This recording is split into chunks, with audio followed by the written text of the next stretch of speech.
Pronto, estamos gravando. Então, uma boa noite a todos e todas. É com muito prazer que a gente começa esse workshop de hidrologia aplicada à geomorfologia, né? Nós temos aqui hoje um convidado muito especial, que é o professor Renato Emanuel. Eu vou falar um pouquinho sobre a formação do professor Renato. Ele é licenciado em Geografia pelo Centro Universitário do Cerrado, em Patrocínio. Possui especialização em inspeção, orientação e supervisão escolar, com foco na dinâmica de ensino-aprendizagem. É mestre em análise, planejamento e gestão ambiental pelo programa de pós-graduação em Geografia do Instituto de Geografia da UFO. Ele avaliou as relações de comunidades tradicionais com novos agentes do rural em bacias hidrográficas. Ele foi bolsista de doutorado pela CAPES, na modalidade sanduíche, em Portugal, na Universidade do Minho, em Guimarães. É doutor em planejamento ambiental e ordenamento territorial, também pela Universidade Federal de Uberlândia. E ele tem trabalhado com temáticas ligadas à hidrogeomorfologia e à antropogeomorfologia, especialmente aquelas entre encostas e canais fluviais com a presença de comunidades tradicionais. O Renato, ele foi professor substituto de Geografia no Instituto Federal do Triângulo Mineiro e atualmente é professor efetivo do Instituto Federal do Mato Grosso, campus Primavera do Leste. Bem, então, professor Renato, muito obrigada, viu, por ter aceitado o convite de participar desse momento com a gente. E eu espero que será um momento de grande aprendizado para todos. Certo? Certo. Boa noite, todo mundo. Thalita, obrigado. Gente, eu vou tentar falar professora Thalita, mas fica um pouco difícil. Vocês viram pela apresentação, né? E para mim, eu confesso que deu uma certa emoção aqui, pela quantidade de... Não é só questão de ser parceiros de pesquisa, mas são amigos que têm me carregado aí desde o início do doutorado, então é um momento bem interessante. Eu queria agradecer muito o convite, é uma honra enorme a gente poder falar um pouco de ciência, falar um pouco de pesquisa, nomeadamente num assunto que é de interesse grande, né, da nossa turma aí, que tem trabalhado e pesquisado junto. Então, boa noite para os alunos, agradeço vocês a paciência de estarem aqui conosco essa noite, né, e aceitarem esse chamado da professora Thalita, também os outros professores, né, vi que o Bruno está aí, também agradecer os convidados externos, enfim, que estão aqui. E aí, pessoal, eu preciso, para começar a falar, senão não tem como reproduzir tela, já fazer algumas explicações, né, de algumas pessoas que estão aqui, eu não sabia que estão, né, primeiro, ali na janela onde está a Ana Barcelos, está a Ana e o Jean, né, o Jean é o nosso convidado da semana que vem, tá, Thalita? Eu estou me sentindo em casa. Isso é muito importante, pessoal, porque o Jean está despontando como um dos maiores nomes que nós temos aí, nessa nova ideia, nessa ideia de olhar com uma abordagem geomorfológica urbana sobre uma série de processos, né? Essa ideia não é nova, mas a maneira como ele tem conduzido a pesquisa dele é fantástica, e nos empolga muito. Então, Jean, obrigado, você, Ana, está aí. E a gente tem também aqui, né, além de outros membros do laboratório que devem estar espalhados por aí, eu preciso avisar que nós estamos com o Jefferson, confessor, e com a Lara Luiza. Isso é importante, pessoal, porque junto com a Thalita, a Ana e Jean, essa turma participou muito das discussões que embasaram as minhas pesquisas, né? Então, as coisas que eu vou mostrar para vocês remetem necessariamente ao laboratório que eu ainda faço parte, e sei que a Thalita também se considera membro ainda, que é o Laboratório de Geomorfologia e Erosão de Solos, do professor Silvio Carlos Rodrigues, né?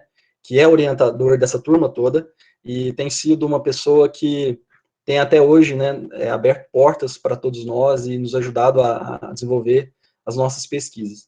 É importante a presença da Lara aqui e do Jefferson, porque a Lara, ela é aquela que continua fazendo as pesquisas que eu vou apresentar para vocês hoje. Inclusive, tem material dela na pesquisa de hoje que eu vou apresentar para vocês. Né? Ela defendeu a dissertação de mestrado dela recentemente, ampliando as discussões sobre hidrogeomorfologia de canais artificiais. Então, agradeço, viu, Lara, a sua presença aqui. Fique à vontade para interromper, corrigir se eu falar alguma coisa, de repente, diferente do que você fez aí na sua pesquisa. e obrigado mesmo por estar aqui.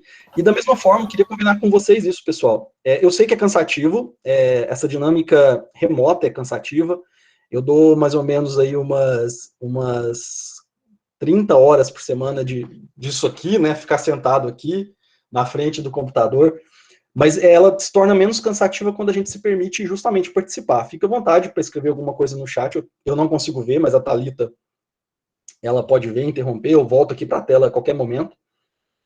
Fica à vontade também para abrir o microfone e falar quando quiser. A gente não tem resposta de tudo não, mas já que eu estou aqui extremamente bem ancorado pela presença dos meus parceiros de trabalho, eu fico até mais tranquilo, porque algumas coisas, elas estão além das minhas habilidades. Mas com a Ana, Jefferson, Thalita, Jean e Lara aqui, me parece que tem mais gente do Lares, que o Luiz parece estar aí também. A gente fica mais tranquilo, fica mais à vontade de dialogar. Pode ser assim? Fica bom para vocês? A proposta de hoje, eu vou reproduzir tela, e vocês não reparem a empolgação não, mas é porque o assunto é muito bom, mas eu vou tentar ficar calmo e não acelerar. Geralmente eu acelero quando o assunto me empolga, e esse é um assunto que me empolga muito, que é justamente... Vamos ver. Vocês estão... Thalita, tá dando para ver a tela? Ah, sim. Beleza, então vamos lá. E aí, pessoal, quando a Thalita fez esse convite, né, a gente meio que ficou com duas frentes, né? Eu estou aqui hoje, essa semana, com um olhar... O cachorro do vizinho maravilhoso começou. Eu estou aqui essa semana com um olhar mais voltado a hidrogeomorfologia no ambiente rural, por assim dizer, se vocês me permitem pensar dessa forma. Na semana que vem a gente tem o Jean, né, com uma outra abordagem, com outro espaço que também precisa ser visto e muitas vezes ignorado. Então acredito que ao final dessas 2 semanas a gente vai ter uma visão bem interessante aí, com alguns dados talvez até novos e algumas formas diferentes de discutir esses assuntos, né. A Thalita, ao fazer o convite, a gente criou um cenário que é um cenário confortável para mim, mas também para os membros do laboratório, que é a hidrogeomorfologia de canais artificiais, né, e suas repercussões socioambientais. Como nós temos aqui um público fundamentalmente, né, de bacharéis, se eu não estiver enganado, a gente pensou fazer uma fala para dialogar com vocês sobre pesquisa, né? Qual é a importância de fazer uma pesquisa científica e, mais tarde, no final dessa fala, assim eu espero, discutir também qual é a importância de fazer com que a pesquisa científica chegue à comunidade, né? A gente sabe que muitos dos bacharéis depois vão trabalhar em diferentes cenários, tanto privados quanto públicos, né? A exemplo do que o Jean faz aí, o Jean, na semana que vem, vocês vão ver que ele é um cara que literalmente atua no que está discutindo. Mas é muito importante que a gente chegue também à comunidade de um modo geral, né? Às vezes a gente cria um relatório acadêmico, um relatório de uma empresa, recheado com os termos técnicos que são fundamentais, não há qualquer discussão nisso, mas a gente esquece, às vezes, também de comunicar com a comunidade, né? Então, sejam bem-vindos aí à nossa discussão e vamos conversando. Só queria já deixar de pronto, pessoal, alguns agradecimentos, né? Essa pesquisa, esse conjunto de pesquisas, melhor dizer assim, só são possíveis serem apresentados para vocês hoje aqui, graças à Universidade Federal de Uberlândia, né, ao Instituto de Geografia, ao Lages, que é justamente essa turma, pessoal, que está aí hoje, junto com o professor Silvio Carlos, a CAPES, né, para o fomento de pesquisa, uma coisa tão importante e que nós precisamos urgentemente relembrar da importância e lutar por ela. A Universidade do Minho, em Portugal, principalmente pelo professor Antônio Vieira, que também foi meu orientador nessas viagens e também tem sido um parceiro de publicação. E hoje, os institutos federais, tanto do Triângulo Mineiro quanto do Mato Grosso, que participam aí de alguma forma, permitiram e permitem que eu continue a fazer essas pesquisas. E a gente agora está começando a desenhar um mestrado no Mato Grosso que, entre algumas temáticas, vai ter justamente a questão dos processos tradicionais de irrigação. É uma novidade aí, viu, pessoal? Os meninos não estão sabendo ainda, mas surpresa, né, para vocês aí, pessoal do Lages. Moçada, quando a gente começa a falar, e vocês aí tem uma turma que é de hidrologia, né, a gente fala muito de produção de água, de fornecimento de recursos hídricos, né, de acesso à água, de mudanças climáticas, né, é uma paixão que eu tenho desde muito novo. Estava até falando isso com o Paulo, acho que na semana passada a gente estava discutindo sobre a foz do Rio Santo Inácio, quase na fronteira de Coromandel com Goiás, no Rio Paranaíba, e a gente estava falando como é interessante, né, e importante a questão da bacia hidrográfica, né? Porque a ideia de você ter um espaço, uma unidade, em que eu possa fazer aí uma série de análises, né? A partir do conceito de exutório, né? E que o exutório também eu posso mover ele dentro da bacia para, de repente, analisar a contribuição de determinado ambiente, é fantástico, né? Se a gente imaginar essa bacia aqui, por exemplo, se eu coloco o exutório na foz geral dela, para um rio maior ou para o mar, eu estou coletando uma série de informações, né, da produção, consumo de água, da alteração das vertentes, né, dos processos que se dão, as questões climáticas da presença humana em toda essa bacia. Mas se eu elevo, por exemplo, para esse canal aqui, eu estou discutindo uma bacia menor. Talvez eu possa comparar essa bacia com uma ocupação predominantemente ligada à pecuária, com essa daqui, ó, com uma ocupação mais rural, né? Talvez aqui nessa bacia eu tenha um perfil mais urbano. Então, todas essas possibilidades analisadas a partir da definição da seção transversal, né, e ao clássico aí para os meninos da hidrologia, mas eu acho que para a maioria de quem está nos assistindo, né, a ideia de delimitar uma área para você fazer ali a forma do canal, medir a velocidade do fluxo, né, é bem interessante. Queria contar para vocês uma coisa, a primeira vez que eu medi vazão na minha vida foi em 2006, segunda semana de aula do curso de Geografia. Acho que eu nunca contei isso nem para o pessoal do Lages. Eu estava tão empolgado que eu ia ser professor de Geografia, enfim, pesquisador de Geografia, que eu fui parar no meio de um córrego, eu com 2 colegas de faculdade, meu pai, para medir vazão com isopor de pesca. Gente, foi um fracasso, absolutamente um fracasso, porque a gente escolheu a seção transversal mais problemática que podia existir, com vegetação de um lado, assoreamento do outro, enfim, o canal não estava bem regulado naquele espaço. A gente não fez medição correta da distância de soltar o isopor, nem de cronometrar aquilo, mas para mim eu guardo com muito carinho essa primeira oportunidade, porque é a mesma bacia que depois eu vou fazer meu mestrado e doutorado, a mesma bacia que eu estava domingo, fazendo alguns levantamentos até hoje, né, e aí se vão bons anos, né, de caminhada, pelo menos 15 anos de caminhada na mesma bacia. Mas a gente começa assim muitas vezes, né, com o interesse de começar a investigar e começar a entender os problemas que acontecem no espaço, é que nós temos condição de contribuir como pesquisadores ou como profissionais. Eu sei que aqui não tem só geógrafos, mas peço desculpa para aqueles que não são, mas vocês vão ver que eu vou dar uma puxadinha na nossa direção, porque existe uma responsabilidade muito grande ao geógrafo, que é a síntese, né? A nós, a síntese da paisagem, a nós, a síntese da região, a nós, a síntese, né, dos processos, das formas, das dinâmicas entre o homem e a natureza, e essa responsabilidade, ela é grande, em um mundo mergulhado, muitas vezes, em notícias falsas, em desinformação, essa demanda é ainda maior, e a responsabilidade de todos os profissionais, viu, todos aqui, mas falo agora aos alunos da professora Thalita, a responsabilidade de vocês é gigante, e eu agradeço a vocês de terem aceitado esse convite, né, de caminhar conosco na construção de um mundo que se perceba, de um mundo que entenda, né, como ele acontece, como ele funciona e qual o nosso papel dentro dele, tá bom? E essa questão de bacia hidrográfica, pessoal, é muito interessante, porque isso aqui é uma questão bem recorrente, inclusive em prova de Enem, por exemplo, né, mas eu gosto desse esquema aqui, porque diz muito de hidrologia, às vezes, de processos que acontecem em vertente canal, né, entre vertente e canal. Nós temos aqui uma precipitação de algumas horas, e aí eu tenho uma curva para uma bacia urbana e uma curva para uma bacia rural, né? Na semana que vem, Jean, prometo que a última vez que eu falo desse jeito de bacia urbana aqui, porque amanhã, semana que vem, nós temos você para poder dar uma luz muito mais clara. Tô vendo que você tá roubando meu tema, viu, Renato? Desculpa, eu prometo que é o último slide, tá? Eu prometo que daqui eu volto para a fazenda e fique quietinho lá. Mas, meu irmão, se eu estiver falando alguma besteira, me corrija. Mas, pessoal, os ambientes urbanos, impermeabilizados, eles costumam ter respostas maiores, mais rápidas, intensas, e depois também existe uma redução da resposta divertente que passa pelo exutório. Imagine você, então, que onde estou passando o mouse, espero que vocês estejam vendo o mouse. Eu ia colocar um mouse engraçadinho, que era um planetinha Terra, mas aí ficou estranho. Mas acho que dá para ver. Então, a resposta nesse exutório aqui deve ser intensa, porque essa bacia ela tem uma forte presença urbana, certo? É impermeabilizado, veja aqui embaixo esse esquema, ó. Bacias não impermeabilizadas, somente naturais, enfim, florestais, talvez aí até 90% seja infiltrado e 10%, 20% chega ao canal natural. Depois nós temos em área residencial, né, até 60% devem infiltrar onde não tem cimento, enfim, asfalto, e as áreas urbanas com risco até de 0% aí, né, esse é um dado do Marsh, bem didático, mas com certeza na semana que vem Jean discute isso aqui com uma outra abordagem muito mais interessante.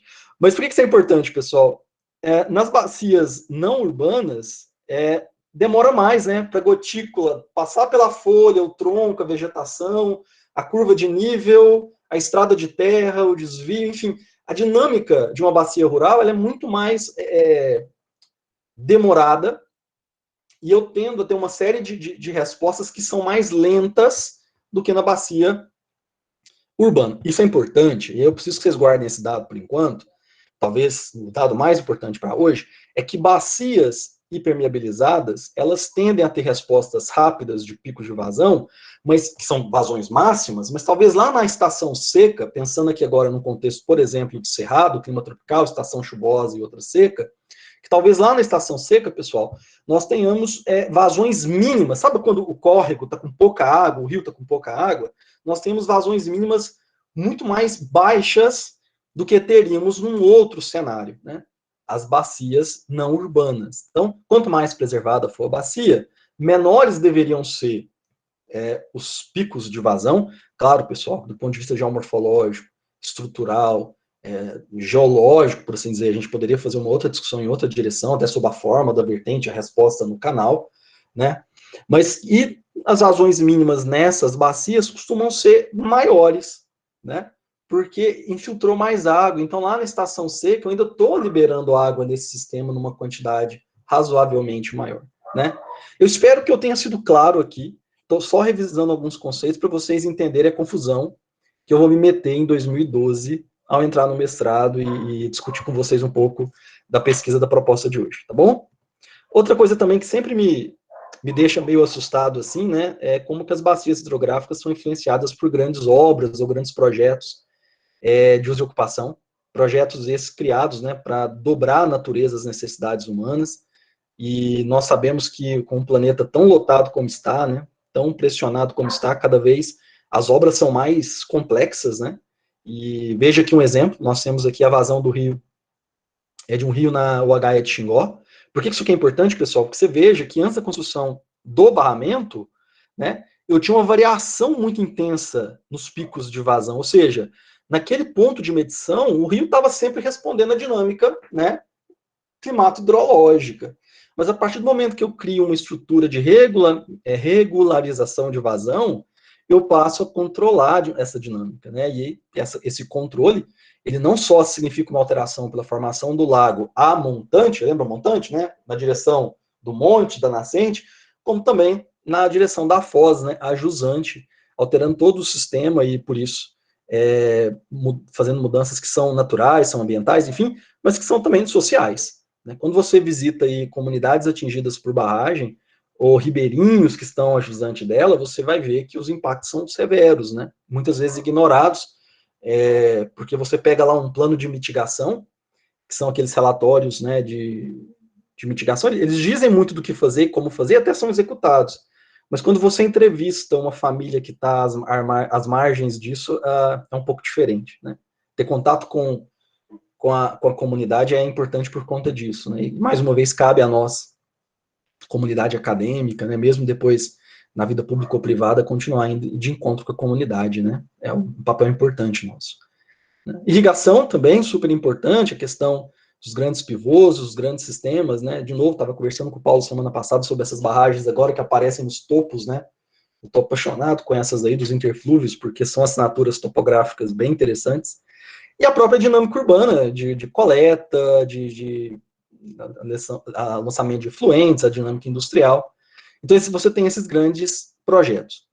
Mas, gente, pela leitura da Thalita lá no início sobre o meu currículo, vocês devem ter percebido que eu tenho uma ligação maior com questões aparentemente pequenas, assim. Eu estou mais de olho em processos que muitas vezes são despercebidos, que têm alguma ligação com comunidades tradicionais.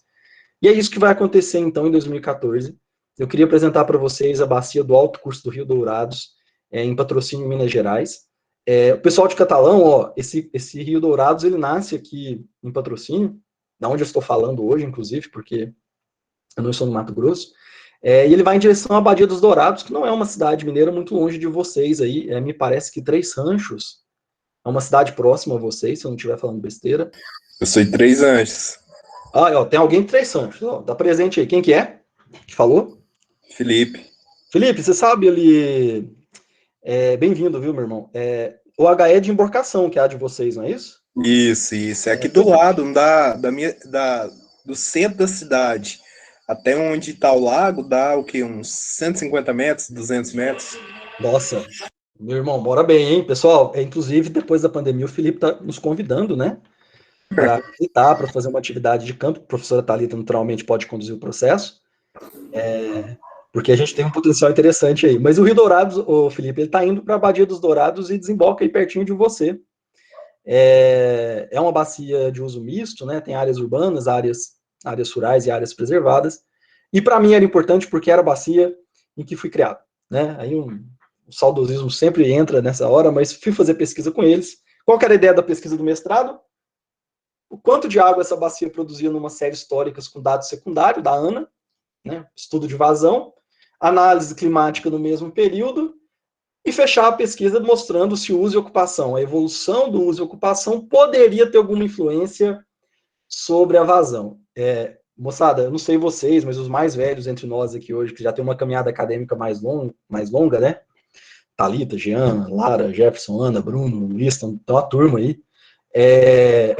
Vocês devem concordar que a gente às vezes começa a fazer uma pesquisa com uma expectativa, né? E a pesquisa ela nos dobra, né? Porque na geografia, nas nossas áreas aí, a gente tem que lidar com o real, né? Então eu tinha uma série de expectativas bonitinhas no começo do mestrado, nenhuma delas alcançadas no final do mestrado, que bom, né?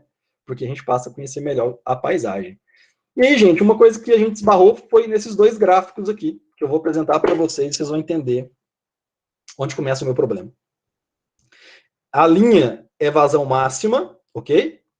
E a linha de baixo é vazão mínima. Nos dois casos, as barras são as mesmas, produção de chuva entre 1985 e 2015, mas 2012, aliás, pessoal. Veja que os dados de precipitação sugerem, por volta ali dos anos 2000, até um aumento, né, razoável aqui, na média de precipitação anual. Isso aqui é decorrente de uma questão muito interessante, pessoal. A precipitação, ela, na região, ela de fato tem apresentado índices maiores, mas ela mudou o comportamento. A estação chuvosa, que anteriormente começava, por exemplo, em setembro e terminava em meados de abril, ela começou a reduzir o período, começando em final de outubro, início de novembro, às vezes, e terminando ali em meados de março. Esse achatamento do período de precipitação promoveu, pelo que a gente percebeu nos índices pluviométricos, uma elevação razoável no número de precipitações pesadas, né? Essas que na semana que vem, eu acredito que para o Jean vão ser tema bem interessante, na hora que eu vou falar de geomorfologia urbana. Se eu estiver errado, Jean, me corrija. Isso é muito interessante porque a gente passa a esbarrar num problema. Vem comigo? Vejam aí que por volta no início dos anos 90, algo aconteceu na bacia que parece haver uma regularização das vazões máximas, né? E também uma redução das vazões mínimas. Meus amigos, eu não sei se vocês conseguem perceber o tamanho do problema, mas eu preciso contar para vocês que no final do mestrado eu não tinha percebido. Eu fiz um monte de discussão, meus amigos aí sabem que eu escrevo demais, assim, eu preciso melhorar isso, eu preciso reduzir minha quantidade de frases, né, ser mais objetivo. Depois façam um curso com a Thalita sobre como escrever com eficiência. Vocês vão aprender e vão ficar bem satisfeitos. Eu escrevi, entreguei 200 páginas de dissertação, e aí um professor muito querido aí, que também participa da minha formação, e da Lara principalmente, o professor Vanderlei, ele falou assim, olha, tem alguma coisa muito estranha na sua bacia. Quando reduz as vazões máximas por regularização, espera-se que as vazões mínimas se elevem. Porque se você reteve vazão na estação chuvosa, volume de água na estação chuvosa, na estação seca, você geralmente libera esse volume. No seu caso, houve redução dupla. Reduziu a vazão máxima e reduziu a vazão mínima, né? Terminou a defesa, eu fiquei bem preocupado, né? Enfim, fui aprovado, porque não era objetivo explicar isso, mas ficou com essa dúvida. E logo depois da defesa, eu tinha uma reunião com o meu orientador atual, que é o Silvio Carlos, o orientador dessa moçada que está aí. E eu fui falar com ele, fui desabafado, professor, estou chegando aqui para fazer o doutorado com o senhor e estou com um problema do mestrado ainda para resolver, né? E ele perguntou qual era o problema que eu tinha, né, pessoal? O problema é esse daqui, ó, que estaria promovendo essas mudanças na dinâmica das vazões da bacia hidrográfica estudada. Naquela altura, pessoal, eu ainda era o tipo de pesquisador, ou se é que eu poderia me chamar assim, que achava problema uma coisa ruim, né? E aí o Silvio deu uma risadinha de lado, que é um clássico que ele tem, e falou assim, olha, você tem um bom problema, hein? Interessante o seu problema. E aí a gente acabou, depois de uma série de coisas acontecendo, a gente acabou caindo para fazer uma pesquisa para entender esse problema, né? E aí vem a primeira proposta nossa. Essa é uma foto panorâmica de drone, viu, pessoal? De uma parte da bacia. A primeira proposta nossa, olha, tem algo oculto na paisagem. Tem alguma coisa na paisagem que alterou a produção, desculpa, vamos usar outro termo aqui, a circulação de água. E você, durante o mestrado, no caso eu, né, pessoal, não percebi, né? E a gente começou a olhar para a paisagem, né? Ó, tem vertentes suaves e material xistoso. Mas isso aí sempre teve lá, então por que a vazão alterou no ano de 1990? Né? Tem terraços fluviais com depósitos arenosos. Houve alguma mudança de uso e ocupação significativa? Houve, mas não parece ser uma resposta imediata na vazão. Ok, vamos continuar. Tem bordas monoclinais quartzíticas, né? São os patamares estruturais, os topos, né?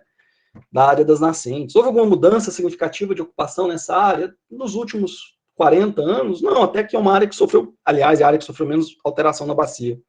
As sampas coluviais, né? Houve alguma mudança de uso e ocupação nelas? O café chegou com uma certa presença, mas não é nada tão forte. No topo da estrutura, lá no fundo, né, superfície de arrasamento lateríticos, né, alguma forma erosiva rompeu a dinâmica das carapaças limoníticas ou alguma mudança de uso e ocupação? Também não parecia, a gente ficava patinando com essas reflexões na planície aluvial, né, lá no fundo de vale. Será que mudou alguma coisa, né? Os canais naturais, algum canal foi desviado? Aí a gente, não, nenhum canal foi desviado. A gente ficava, nesse primeiro momento, pessoal, é muito comum, apenas negando indícios, né?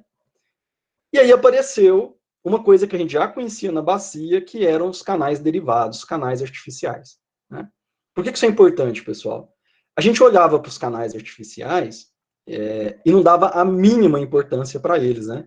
Canais, inclusive, que saem do fundo de vale, né, que pela diferença nas cotas aí, podem alcançar mais abaixo, talvez até interflúvios, né?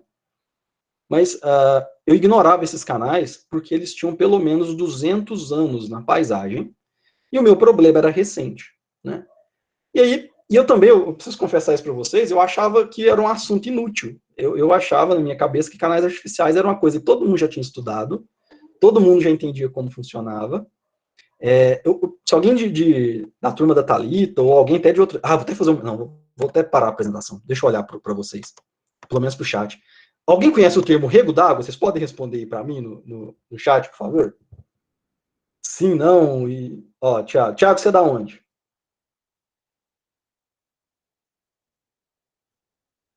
Depois o Thiago responde.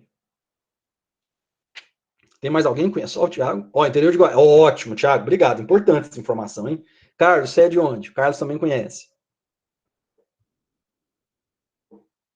Gerson também confirmou. O Bernardo também é rego. O José Nelson do Nascimento que não conhece. Interessante, José.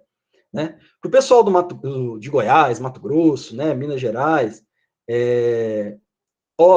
Mato Grosso do Sul, hein, Carlos? Interessante, É muito comum usar rego d'água para se referir a canais artificiais pequenos, viu, pessoal? E a gente tem eles por toda parte. Possivelmente, essa semana, se você saiu da cidade, você passou de carro em cima de um e nem percebeu. Né? Eles são muito comuns, muito, muito comuns. E eu achava que eles eram muito comuns e por isso eram coisa batida, não precisava de estudá-los. Né, gente? Eu queria lembrar vocês que eu era uma pessoa que tinha terminado o mestrado, estou lá em 2014, eu tinha uma visão, ainda tenho, mas eu tinha uma visão ainda menor das coisas que eu tenho hoje, e eu ignorava isso. Então, moçada, a gente foi conversar com o professor Silvio, e ele virou assim, olha, eu arriscaria investigar um pouco esses canais artificiais. Né? Aí eu falei, mas os canais são anteriores à mudança? Ele falou assim, olha, mas será que num determinado momento não houve uma mudança no uso e ocupação em relação aos canais, que aumentou a pressão deles sobre os canais naturais, né? Eu disse, bora! E aí a gente formulou uma hipótese, né? A gente sempre vai a campo por conta de um problema, ou encontra um problema lá, e passa a criar hipóteses, né, moçada? É possível que os regos d'água, canais artificiais, e os processos de manutenção a eles aplicados alteram aspectos hidrossedimentares, né, tanto na produção de água, transporte, circulação de água e dos sedimentos, refletindo a circulação de água da bacia. Queria mostrar para vocês esse esqueminha aqui, ó. Esse esqueminha é bem didático, pelo menos eu acho. Você tem um canal natural com pequenos barramentos, no caso dos meus canais. Se um dia vocês tiverem mais interesse, leiam a dissertação da Lara, porque a Lara trabalha com outro perfil de canal, a Lara trabalha com canais pequenos, artificiais pequenos, mas com barramentos maiores. Eu trabalho com canais naturais pequenos, barramentos pequenos, canais artificiais pequenos. A Lara com barramentos grandes, né? E uma vez que esses sistemas derivam água pela vertente, eles passam a atender diferentes usos de ocupação em toda a área de atuação, né? Permitindo aí uma questão que lá na geografia agrária a gente discute às vezes, né? A multifuncionalidade, a pluriatividade, né? Apoiam também a questão da soberania e segurança alimentar, né? Porque eles viabilizam uma diversidade de ocupações dentro da bacia que talvez só pelo canal natural ou pelo uso aí das antigas cisternas, né, não fosse possível.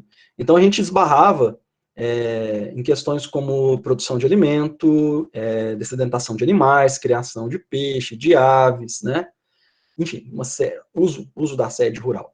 Tá? Então eu estava empolgado porque parecia que os meus canais, que eu brincava quando eu era pequeno, exatamente os mesmos canais, né? A gente ia lá para brincar de colocar barquinho no rego d'água, parecia que eles tinham alguma importância e que poderiam ter algum valor, né? Então, vou ter que curar primeiro a minha baixa autoestima de achar que o meu tema de pesquisa não era importante, não era interessante. Eu passei por isso muito tempo. E aí, gente, nós tínhamos então um objetivo, né, que era compreender como os canais artificiais podem alterar aspectos hidrológicos, refletindo a evolução dos ambientes apropriados. Como é que a gente faz isso? Investigação. E aí, gente, no ano de 2015, eu rodei bastante, na época conversando muito aí já com Jefferson, né, Jean, Ana, Thalita, a Lara ainda não estava com a gente, sobre onde tinha canais artificiais, e essa turma me ajudava, deve ter foto aqui que são deles, inclusive, eu acho, achando diferentes canais pelo Brasil e confirmando que eles eram comuns e eram importantes de alguma forma. E a gente começou a pesquisar, pessoal, de onde esses canais vieram, porque é o nosso papel também entender de onde as coisas vêm, né? E foi a partir dessa lógica que nós rastreamos que os canais brasileiros voltavam a Portugal, mas que na América existia uma cultura de canais, né? Ameríndia, por assim dizer, incas, maias e astecas, que os canais neolíticos de Portugal, com 4 mil anos de idade, não eram tão antigos quanto os canais do Crescente Fértil, lá no Oriente Médio, e que, na direção da Ásia, eu ainda tinha outras culturas, né, com canais artificiais, ou seja, eles eram muito comuns, mas a literatura insistia em chamá-los de canais de irrigação. Mas esses canais não eram só canais de irrigação. Esses canais, eles eram sistemas derivados multifuncionais, eles tinham muito mais função, não que seja simplesmente irrigar, mas eles iam muito além de irrigar. Eles atendiam áreas urbanas, criação de animais, tudo que eu já citei para vocês, né? Comecei a ficar empolgado, assim, pô, esses canais são pequenos, mas eles têm uma série de importâncias aí, são um marco, e uma série de questões, isso está me deixando empolgado, né? E a moçada que trabalhou comigo aí sabe disso, que cada dia eu tinha uma coisa mais... Gente, eu assistia vou contar isso para vocês, é uma vergonha. A minha filhada assistia Dora Aventureira, e teve um dia que apareceu o canal artificial na Dora Aventureira. Eu tirei foto, postei na internet. Eu tava vendo canal em tudo quanto é lugar. Cheguei nesse nível, viu, gente? E porque a gente, quando encontra um tema de pesquisa que nos interessa, é muito bom. Desejo isso para todo mundo aqui. Vocês vão ver isso depois, se algum dia a Thalita, você já não fez ainda, com todas as pesquisas delas, ou se qualquer um dos outros convidados, o Jean, na semana que vem, por exemplo, falar da dele. Né? Então a gente fica mesmo empolgado. Mas aí, pessoal, eu comecei a me questionar o seguinte, já que são tão importantes, será que existem muitos estudos que analisam como os pequenos canais derivados multifuncionais, que eu estou chamando de irrigação, e a gente fez uma longa e grande pesquisa para saber o nome de todos eles possíveis, inclusive em idiomas diferentes, será que eles têm muitos estudos sobre o contexto deles hidrológico, geomorfológico, hidrogeomorfológico, ou seja, como esses canais alteram as dinâmicas nas vertentes, fundos de vale, como eles são alterados por essas dinâmicas, e como eles repercutem no sistema bacia hidrográfica, né? E a gente achou um monte de estudos técnicos, né? Um monte de normatização técnica, Venter Show, Einstein, que eu acho que é o filho do Einstein, enfim, acho que é isso mesmo. Uma turma que se fazia manual técnico sobre como fazer um canal funcionar direito, então tinha vários manuais, né? Um monte de estudo financeiro, né? Alguns estudos históricos sobre a viabilização, né, do canal e uso e ocupação, mas na hora de falar de geografia e hidrogeomorfologia, pessoal, tinha 2 artigos, 2001 e 2014, né? O Mason van der Hoek e o Leibniz e Com. Se eu ainda me lembro como é que a moça do Google falou, foram esses os nomes, né? Aí deve estar perguntando, poxa, mas como é que o cara afirma, né, que tinha só esses 2 artigos referentes a canais artificiais e ao processo hidrogeomorfológico da discussão? Simples, né? Durante a construção da tese, nós tratamos mais de 1.500 artigos. Em inglês, espanhol, francês, alemão, italiano, português.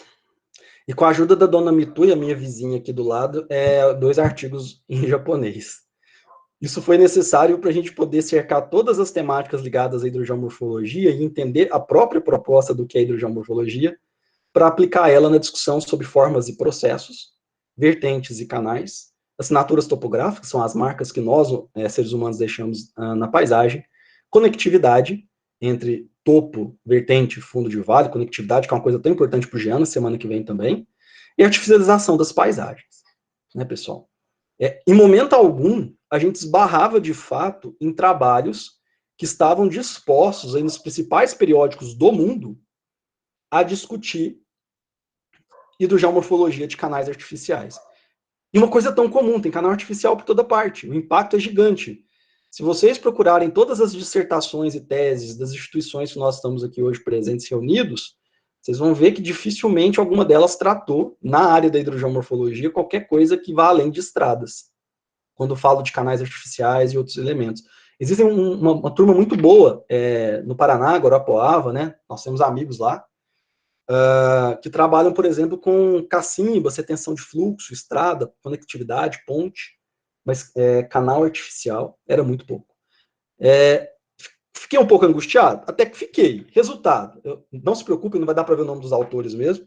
A gente criou toda uma estrutura, a gente mapeou toda a lógica evolutiva da hidrogeomorfologia, desde o surgimento do termo pelo Scheidegger em 1973, até o arco de 2015, mais ou menos.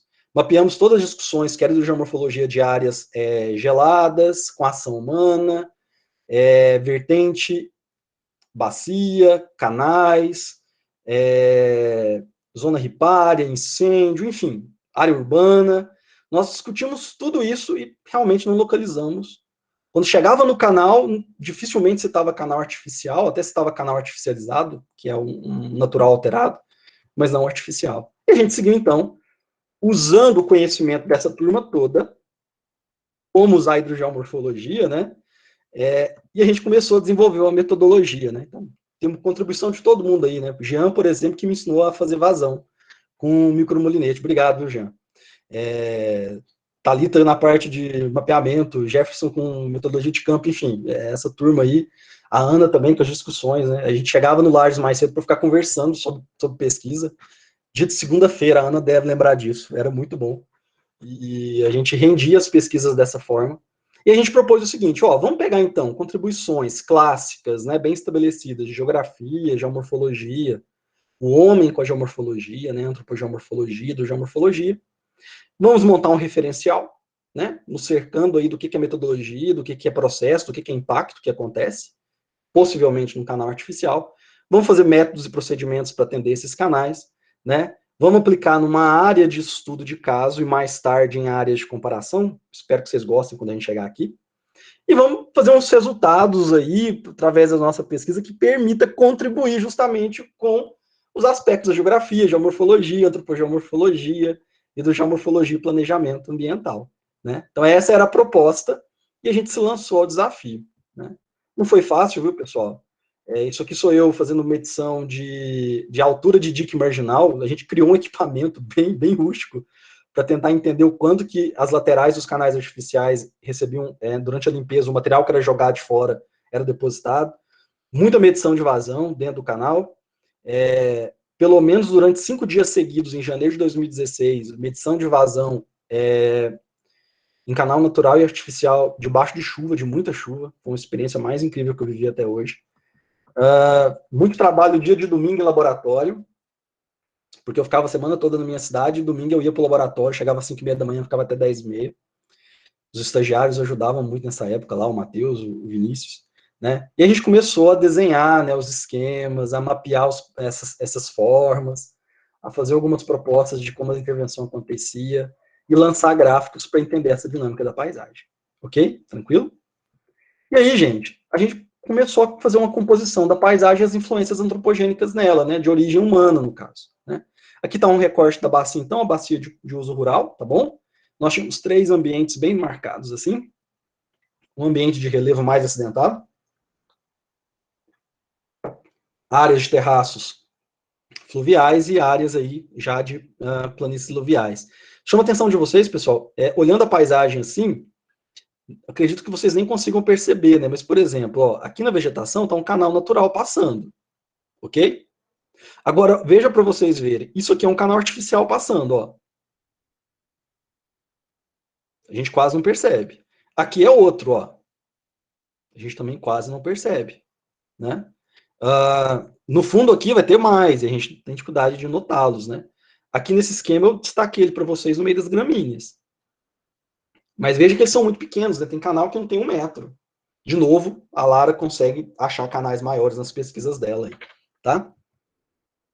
Então nós voltamos para a bacia de pesquisa, diminuímos um pouco a área dela, ficamos só mesmo com os canais artificiais das nascentes do Rio Dourados, uma bacia com 8 cursos fluviais naturais e 16 artificiais, derivando deles, né? Então, parecia uma boa área de estudo e vamos em frente, né? Nós fizemos, então, um mapa geomorfológico para entender melhor a dinâmica e aonde os canais eram mais comuns, né? Nós descobrimos, então, que os canais aconteciam de forma mais comum nas áreas de relevo suave, tá? Nas vertentes suaves, próximas planícies aluviais, nos terraços fluviais, até nas sampas de colúvio. Espero que esse desenho aqui ajude vocês a observar isso aqui embaixo, tá bom? Nos topos monoclinais, com muito quartzito, a gente já não tinha canais artificiais. Então, eles evoluíam o uso e ocupação, mas no caso brasileiro, guarda essa informação, existe uma certa limitação. Nós, enquanto povo, nós não avançamos muito, né, na nossa herança portuguesa de abrir canais artificiais em lugares absurdos. Nós sempre procuramos a lei do menor esforço, né? E nós também passamos a mapear, pessoal, né, as formas, as assinaturas topográficas, ou seja, as estradas, os drenos, então um dreno pequenininho aqui também, e os próprios canais artificiais. Qual era a nossa lógica? Eu tenho curso natural, um pequeno açude que altera a dinâmica de transporte de água e sedimento no fundo de vale, porque ele desvia parte disso em direção à vertente. Todos os canais artificiais que eu trabalhei tinham vazamento logo no início, porque o fluxo às vezes era muito grande, depois ele não comportava, ele voltava para o fundo de vale. Depois, pela limpeza, tá? O pessoal limpando o canal, eu tinha uma evolução dos diques marginais, tá bom? Tranquilo? E depois, conforme o canal vai avançando, os diques marginais que apareciam só do canal para vertente, fundo de vale, apareciam também do canal vertente interflúvio, né? Dos dois lados. E aí, gente, vocês vão ver que os canais vão alterar essa lógica aqui, ó. Lógica tradicional. A água vai, né, do topo para o fundo de vale. Ok, né? Ah, tem obstáculo? Tem, pessoal. Tá aí para vocês verem, ó. Estrada, ponte, estrada que cruza o canal, que passa paralelo a ele, ou seja, tudo isso de alguma forma pode potencializar, desviar, mas a água está sempre indo do topo para o fundo de vale. Mas quando eu olho para os canais artificiais, ela eleva o nível da água para a vertente e a água volta do fundo de vale para a vertente, né? Nessa configuração de canais que vocês estão vendo aqui, ó. Eu vou tentar até ser um pouco mais rápido, porque senão, gente, eu falo muito, viu? Eu empolgo. E aí o pessoal no final educadamente fala assim, ó. Como é que fala? Pode falar mais, que é bom, né? Mas aí a gente não consegue. E aí, moçada, a gente tem aqui, por exemplo, os canais dispersando água no início do fluxo, né, no início da derivação, e os diques vão surgindo pela limpeza e vão retendo o material. Aqui você tem a figura, então, pessoal, né, de um canal com os diques já definidos na parte de baixo e começando a definir na parte de cima. Aqui a gente tem também, e aí eu preciso fazer um agradecimento, um grande pesquisador e um irmão que eu tenho, vocês também precisam ouvir ele uma hora dessa, que é o Giliander. Quem tiver a oportunidade, pessoal, de conhecer o trabalho dele, um grande cartógrafo, geomorfólogo e também mestre das tecnologias, ele tirou para a gente a imagem 3D, tá? Uma hora que tiver a oportunidade, a gente coloca vocês para conversar com ele também. Ele faz a imagem 3D, ele mostra os diques marginais dentro da estrutura, certo? Então a gente tem essa possibilidade aqui, tá bom? Vejam aqui de novo os diques marginais, todos resultantes da limpeza do canal artificial. Então a circulação, gente, que antes era direto, vertente, fundo de vale, agora ela sofre influências. Por exemplo, no início do canal, ela é vertente, canal, vazamento, fundo de vale. Depois ela só é vertente, canal artificial, né? Mais à frente, pessoal, talvez ela seja somente vertente e áreas de deposição, porque o próprio canal artificial interrompe a circulação. Então, peraí, os canais artificiais, conforme evoluem, eles vão se destacando na paisagem e eles vão isolando a circulação de água, ainda que superficial, nas vertentes em relação ao fundo de vale, ok?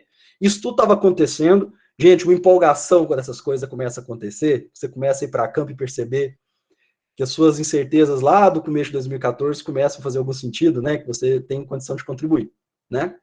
Dando sequência, moçada, veja o caso das estradas, né? Se antes as estradas, aqui comigo, ó, se antes as estradas pareciam apenas lançar sedimento e água no fundo de vale, né? Falando o Giliander também, vale a pena vocês visitarem depois, conhecerem a tese dele sobre estradas, Serra da Canastra, nascentes, na minha opinião, um estudo definitivo sobre a temática também, porque traz algumas reflexões bem interessantes sobre o quanto nós impactamos e muitas vezes não percebemos, assim, nas dinâmicas fluviais, né? Tô falando de estrada no parque, que não tem tantas estradas assim, mas todas elas nos topos de interflúvio, né? A maioria, pelo menos. E, enfim, atingem as nascentes, né? O Jefferson tá aí, o Jefferson participa dessas pesquisas, se eu estiver falando alguma besteira, me corrija, Jefferson. Depois, moçada, a gente tem aqui, ó, as estradas com uma nova configuração. Como o canal artificial está acima do nível, né, das áreas, ele vai elevando conforme ele vai depositando sedimento sendo limpo, as estradas também criam esses abaulamentos. Então a gente passa muito por canais artificiais, pessoal, onde a estrada perde a capacidade de conectividade dela com o canal artificial, criando áreas de deposição laterais, e com o próprio canal natural. Essa estrada aqui, pessoal, ela levaria esse fluxo em outra configuração para o canal natural mais abaixo. Mas agora não, ela retém todo esse fluxo nesse setor. Né? Para a manutenção de estrada dá bastante trabalho aí. Tá bom? Tranquilo? Prometo que a gente chegou agora bem à frente da metade da discussão, mas eu queria mostrar para vocês alguns dados e algumas coisas que a gente descobriu. Eu na minha bacia, mais tarde a Lara na bacia dela, e eu espero que no futuro outros, quem sabe alguns de vocês aí também nas bacias de vocês, tá? Nós fizemos uma análise hidrológica 2015 e 2016. Nós fizemos durante no auge da estação seca, no auge da estação chuvosa, nós olhamos toda a vazão em todos os canais naturais e artificiais. Isso é muito trabalhoso, porque é muito canal. Mas ao longo do ano todo, mensalmente, a gente olhava para cenários hidrogeomorfológicos. Isso não é uma hidrologia por ela mesma, né? Nós estávamos medindo mensalmente vazão, sedimentos, temperatura, pH, sócios totais dissolvidos, interessados aqui no cenário. Por isso que não era uma medição contínua, ok, pessoal? Em 4 canais, tá bom? Fizemos a análise em 4 canais. Resultados, não vou mostrar para vocês todos os resultados, nós ficaríamos aqui até amanhã. Vou mostrar para vocês somente alguns exemplos que mostram o que nós descobrimos, o quanto isso nos deixou empolgados, e como o homem altera a paisagem, muitas vezes achando que não fez nada, que é só um canal artificial, e como isso é interessante. E outra questão, né, pessoal, muitas vezes nós achamos que as alterações são sempre negativas, e nem sempre são. Ou, pelo menos, a natureza, ela encontra o meio. Quem pegou a referência, eu acabei de citar o Ian Malcolm em Jurassic Park, mas tudo bem, né, a gente pode fazer isso. Na sequência aí, pessoal, qual era a lógica de medição, então? A gente sempre media no canal natural, antes e depois do barramento de derivação, né? Às vezes um ponto de controle, e 3 pontos no canal artificial. Começo, meio e fim. Ok? Tranquilo? Então vem comigo aqui, pessoal, um gráfico de vazão. são essas linhas, e de sedimento no canal, numa das nossas derivações, um canal natural e artificiais. Gente, olhando assim é muita informação, mas é fácil, vem comigo. Tudo que você está vendo de linha variando muito é canal natural. O canal natural, ele está subordinado à dinâmica da vertente. Então, se chove muito, o fluxo vai naquela direção. Ok? Tranquilo? Já o canal artificial, ele tem um limite que ele suporta e, como vocês viram, ele tende a se isolar da vertente. Então, veja que as vazões do canal artificial costumam ser mais regulares, né? No caso do sedimento, pessoal, o material transportado dentro do canal é bem interessante também, né? No canal, no meio do canal artificial, eu tenho baixa de sedimento, tá? A pouca velocidade e obstáculos vegetais fazem com que ele retenha muitos sedimentos, o que é bom por um lado, mas que acelera o processo de limpeza do canal e ter que reorganizar a paisagem e alterar as dinâmicas superficiais. É tudo interligado, né? E no final dele, gente, eu tenho sempre picos de sedimento. Por quê? Porque no final do canal artificial, eu preciso estar limpando o tempo todo para poder manter ele em circulação. Tá bom? Tranquilo? Então, só um esquema aqui para vocês entenderem um pouco a lógica, né? Dos canais naturais, que vão oscilar sedimento e vazão, né? Conforme a lógica de mato hidrológico e de uso e ocupação da vertente, e os canais artificiais, que conforme avançam na sua lógica, eles vão se isolando da vertente e eles vão acomodando as partículas dentro deles mesmos. Ok? Tranquilo? Eu espero que esteja sendo fácil de entender, mas se não tiver, gente, alguém pega o microfone, grita, fala alguma coisa. Eu não sei quantos de vocês são professores, né? Mas a grande angústia da pandemia é a gente falar para um computador e não ver pessoas, né? Eu me sinto, às vezes, quase que, sei lá, quase que sozinho aqui, vozes da minha cabeça. Mas aqui, moçada, agora a relação de descarga de sedimento e suspensão, ou seja, eu peguei a quantidade de sedimentos por litro e multipliquei pela vazão, né? Nesse caso, praticamente o mesmo procedimento, né? A quantidade de sedimentos no meio do canal, pela vegetação, pela velocidade do fluxo, é baixa, né? No início do canal natural é sempre mais elevada. Né? O barramento de derivação, o pequeno açude também ajuda a acomodar partículas. E no final do canal artificial, às vezes se destaca, mas eu tenho muito pouca vazão, apesar de muito sedimento sendo removido pelo usuário do canal, né? E em junho aqui, meninos, não se assustem, tá? É só um pico de vazão, porque eu estava na minha casa e começou a chover e eu corri lá e fiz a medição durante a chuva. Que essa era uma vantagem legal. Da minha casa eu via a minha bacia. Então eu ficava vigiando, né? Eu virava pro meu pai e falava assim, pai, vai acontecer um negócio lá, corre lá. Aí meu pai ia comigo. E a gente ficava nessa luta aí durante 1 ou 2 anos. E foi um tempo muito bom, né? Resultado, moçada, olha isso daqui que interessante. Nós temos aqui todas as derivações na estação chuvosa, porcentagem de água que elas tiraram dos canais naturais, e toda a porcentagem de água que as derivações tiraram dos canais naturais na estação seca. Gente, chama a atenção de vocês que em alguns casos, infelizmente, por falta de orientação, os valores chegaram a 100% na estação seca. Então, né, o agricultor, ele precisa de orientação, certo? Mas quando nós olhamos para esse dado, nós percebemos, finalmente, que a nossa suposição estava correta. Os canais artificiais estavam potencializando, né?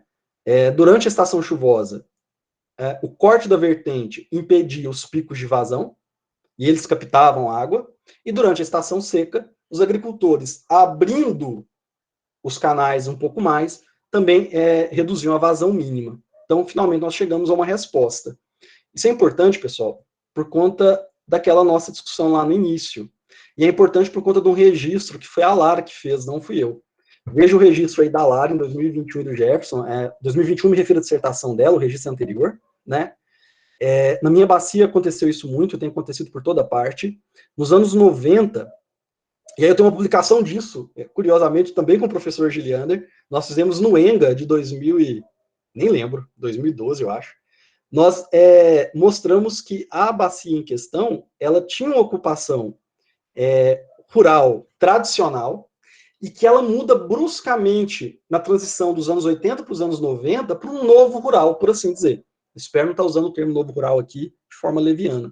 Mas a lógica do agronegócio altera profundamente toda a ocupação da bacia rapidamente, com especulação imobiliária, casas de final de semana, e no lugar do compadrio, da turma que vai manualmente abrir os canais, começaram a surgir o uso de maquinário pesado, que aumentava tanto a zona de captação do canal, quanto também criava diques laterais maiores que interrompiam a circulação superficial, e a gente alcançava a resposta, né? Só para vocês verem o significado disso, então, pessoal, nós tivemos, então, a vontade de olhar para dentro do canal.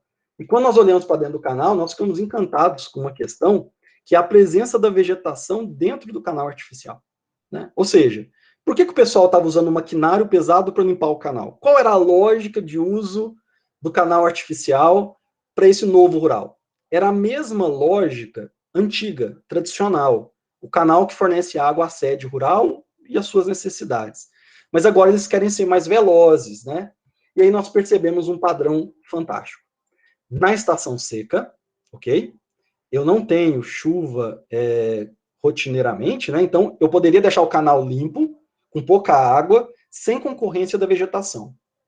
A água vai com pouco sedimento, pouca turbidez, né? Turbidez que é aquela questão da luz que atravessa a coluna de água. E se tiver muita partícula, a água fica escura, por assim dizer, né? Fica turva. E uma água com uma turbidez menor, a luz atravessa melhor. Então a gente percebeu isso. O canal artificial, na estação seca, ele estava sempre limpo, né? E aqui, gente, limpo por maquinário, né? Durante a estação chuvosa, o agricultor ia deixando a vegetação ocupar o canal, até que no auge da estação chuvosa, olha que interessante, pessoal, o canal está aqui dentro. A água está circulando lentamente dentro do canal artificial. Por que isso é importante? Porque é nessa lógica de velocidades muito baixas, venham comigo aqui, ó, nessa lógica de ocupação da vegetação, conforme a vegetação sobe ao longo dos meses, a velocidade do fluxo de vazão cai. E a velocidade do fluxo de vazão caindo faz com que as partículas de sedimento também decaiam dentro da coluna d'água. E aí era fantástico, eu consegui realizar isso semana retrasada, voltei lá para rever um fenômeno que eu ficava apaixonado. Durante chuvas pesadas, eu ia a campo, o canal natural estava com a turbidez lá em cima, dando 200 unidades nefelométricas de ano, se estiver errado me corrige. NTUs, eu acho. UNTs. A memória agora sumiu. Dava valores elevados. É isso mesmo, né? Nefolumêtrico. Por isso que é bom, gente, ter a pessoa que te ensinou a fazer o negócio na conversa. Obrigado, Jean. E aí, moçada, o canal artificial dando 8, 10, para quem acompanha sabe que isso é muito baixo. Durante a mesma chuva, o canal é natural e impraticável de usar a água dele para qualquer coisa. E na porta da propriedade rural, o agricultor sabia que a água dele estaria, do ponto de vista da turbidez, viu, pessoal? Nós não estamos falando aqui de índice de qualidade de água, CQ e tudo mais, né? IQAs, aliás. Para ele sabia que a questão da turbidez, aquela água estava ok, estava com a turbidez bem baixa, né? Só que essa vantagem, ela acumula material sedimentar dentro do canal, que obriga, então, a retirada desse material no final da estação chuvosa, elevando os diques marginais e toda a dinâmica que eu já apresentei para vocês, tá bom? Aqui um exemplo para vocês verem de turbidez. Veja, mesma lógica de sedimento, a turbidez é muito alta no final do canal artificial, que é onde o cara está lá limpando. Mas no meio do canal artificial, pessoal, sempre esse penúltimo fator aqui, ó, o meio representa, gente, a área de uso do canal, tá? Os índices são sempre mais baixos, mais contidos aí, né? Aqui agora, a coisa que eu mais gostei de fazer na minha vida, espero ter oportunidade de voltar a fazer, ficar 5 dias dentro de canal artificial e natural, medindo vazão e turbidez durante a precipitação, literalmente durante a enxurrada, a chuva. Nós pegamos uma semana de chuvas fortes, a semana toda era maravilhoso. O pessoal deve lembrar disso por volta de 2016. Veja, turbidez no canal natural, antes, né, da derivação, turbidez aqui no canal natural, depois do barramento, e aí a turbidez no início do canal artificial, no meio e no final. Gente, só essa redução aqui, ó, já diz que o barramento pequenininho feito saco de areia, já tem um papel de retenção de sedimentos. E veja aqui o papel da vegetação e da redução da velocidade do fluxo, pessoal. Isso se repete em todos os cenários, principalmente nesse maravilhoso aqui, ó, né? Do dia 4, por volta mais ou menos do dia 16 de janeiro, se eu não me engano, né? Quando a gente fez esse teste. Fizemos outras pesquisas, pessoal? Fizemos. Nós mostramos, por exemplo, que as temperaturas são mais elevadas conforme o canal artificial avança. Da mesma forma que na estação fria, conforme ele avança também as temperaturas caem. Isso atinge a ictiofauna, o comportamento da ictiofauna dentro do canal. Questão importante, aliás, né? Porque também influencia o potencial de hidrogênio. Se o canal artificial não é bem tratado, ou seja, ele não é bem conduzido na manutenção, e se ele tira muito fluxo dos canais naturais, os canais naturais, veja esses valores, pessoal, podem ter, a jusante do barramento, problemas em depurar a matéria orgânica em decomposição, né? Mas se é feito de forma cuidadosa, isso não acontece, tá? Por exemplo, aqui, ó, esse TJ aqui é depois da derivação. O valor do pH aqui, respeitando o fato de ser uma estrutura dômica, né, básica alcalina, que é o caso de Serra Negra, onde eu estou, ok para esses valores. Então, até a gestão, o que o agricultor fazia sem consciência, poderia potencializar ou prejudicar a lógica operacional do canal. Isso importa, né? Porque nós percebemos, então, e depois recomendo ler o trabalho da Lara, porque ele vai além do meu, nós percebemos, então, a lógica dos canais como habitats, como extensores extremamente delicados dos canais naturais. Por que eu estou falando que é extremamente delicado, pessoal? Porque nós não estamos aqui simplesmente defendendo o canal artificial. Nós estamos dizendo que, se eles são bem cuidados e existe uma orientação na comunidade para o uso correto, manutenção correta, a gente acaba registrando uma série de espécies que passam a se associar a esses canais, tá? A gente tem conversado com alguns biólogos sobre isso, né? Demanda muito estudo ainda para ter qualquer métrica, para entender o verdadeiro impacto e significado disso. Mas, por exemplo, o que nós observamos durante o nosso trabalho de campo? Lambari, cascudo, bagre, tuvira e traíra dentro do canal artificial, inclusive alevinos, né, reproduzindo. Família Bufonidae gigante, para a presença deles lá, né? Os teus, né, a Teuidae também bastante presente. Nada agradável, mas serpentes de várias, não famílias, não são tantas assim, para nós aqui duas, mas presentes também no canal, né? Aves, pessoal, foi uma coisa fantástica, com direito a, por exemplo, encontrar jacana, jaçanã, né? Com filhotes longe da área do canal natural, mas aproveitando de áreas alagadas realizadas pelo canal artificial. Isso se repete com todo mundo que aparece aqui, né? Falconiformes e a turma aí da Anatidae, os patos, as garças, né? A gente via muito jacu, que é Penélope obscura também, sem falar da saracura. E uma coisa fantástica, pessoal, que nos emocionava muito, descobrir, por exemplo, que a ariranha, né, o pessoal da turma da lontra, dos pequenos mamíferos carnívoros e roedores, também estavam, de porte médio, também estavam participando desse ambiente. Por que eu digo que é muito delicado? Porque eu só posso chamar esse ambiente extensor, e é um canal de 200 anos, se ele tiver um projeto de manutenção que respeite a lógica, né, sazonal desses animais. Isso é muito difícil, né? Então, por exemplo, quando eu limpava de enxada, e eu já fiz bastante isso, eu devia ter colocado foto eu limpando o canal de enxada, a gente tem um controle melhor do que está fazendo, né? Os dias de trabalho são parcelados. Então, a gente limpa metade do canal, a fauna se organiza, né, ali. O pinheirinho d'água, a hidroclotilde, que são vegetações da área, elas super voltam a ocupar o canal. Mas se eu faço isso com maquinário pesado de uma maneira muito rápida, muito brusca, pode ser que eu perca isso, né? E essa é uma preocupação que a gente tem. Preocupação tão grande que em 2017, prometo que eu estou terminando, viu, Thalita? Que em 2017 a gente resolveu observar isso um pouco além do próprio Brasil, tá? A gente começou a observar, por exemplo, canais artificiais em Portugal, né? Nós fomos para o doutorado de sanduíche em Portugal. Nesse pulo, nós aproveitamos para a Ilha da Madeira, também para observar canais artificiais lá. E, na sequência, nós estivemos no Himalaia, na região de Prahalgan e Srinagar, em Jammu Caxemira, que é a região de guerra, de conflito, né? Não, de armistício, por assim dizer, entre o Paquistão e a Índia. Então, foi um pulo aí que a gente fez. Qual que era a ideia? Na Ilha da Madeira e em Portugal, observar a nossa herança, porque foram eles que nos ensinaram a fazer esses canais.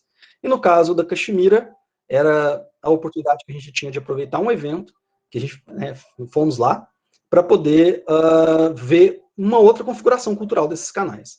Então, vem comigo aí, norte de Portugal, os canais também são multifuncionais, atendendo uma série de serviços, e lá também nós percebemos, né, eles são chamados de levadas ou canais de regadio, ou regos d'água também.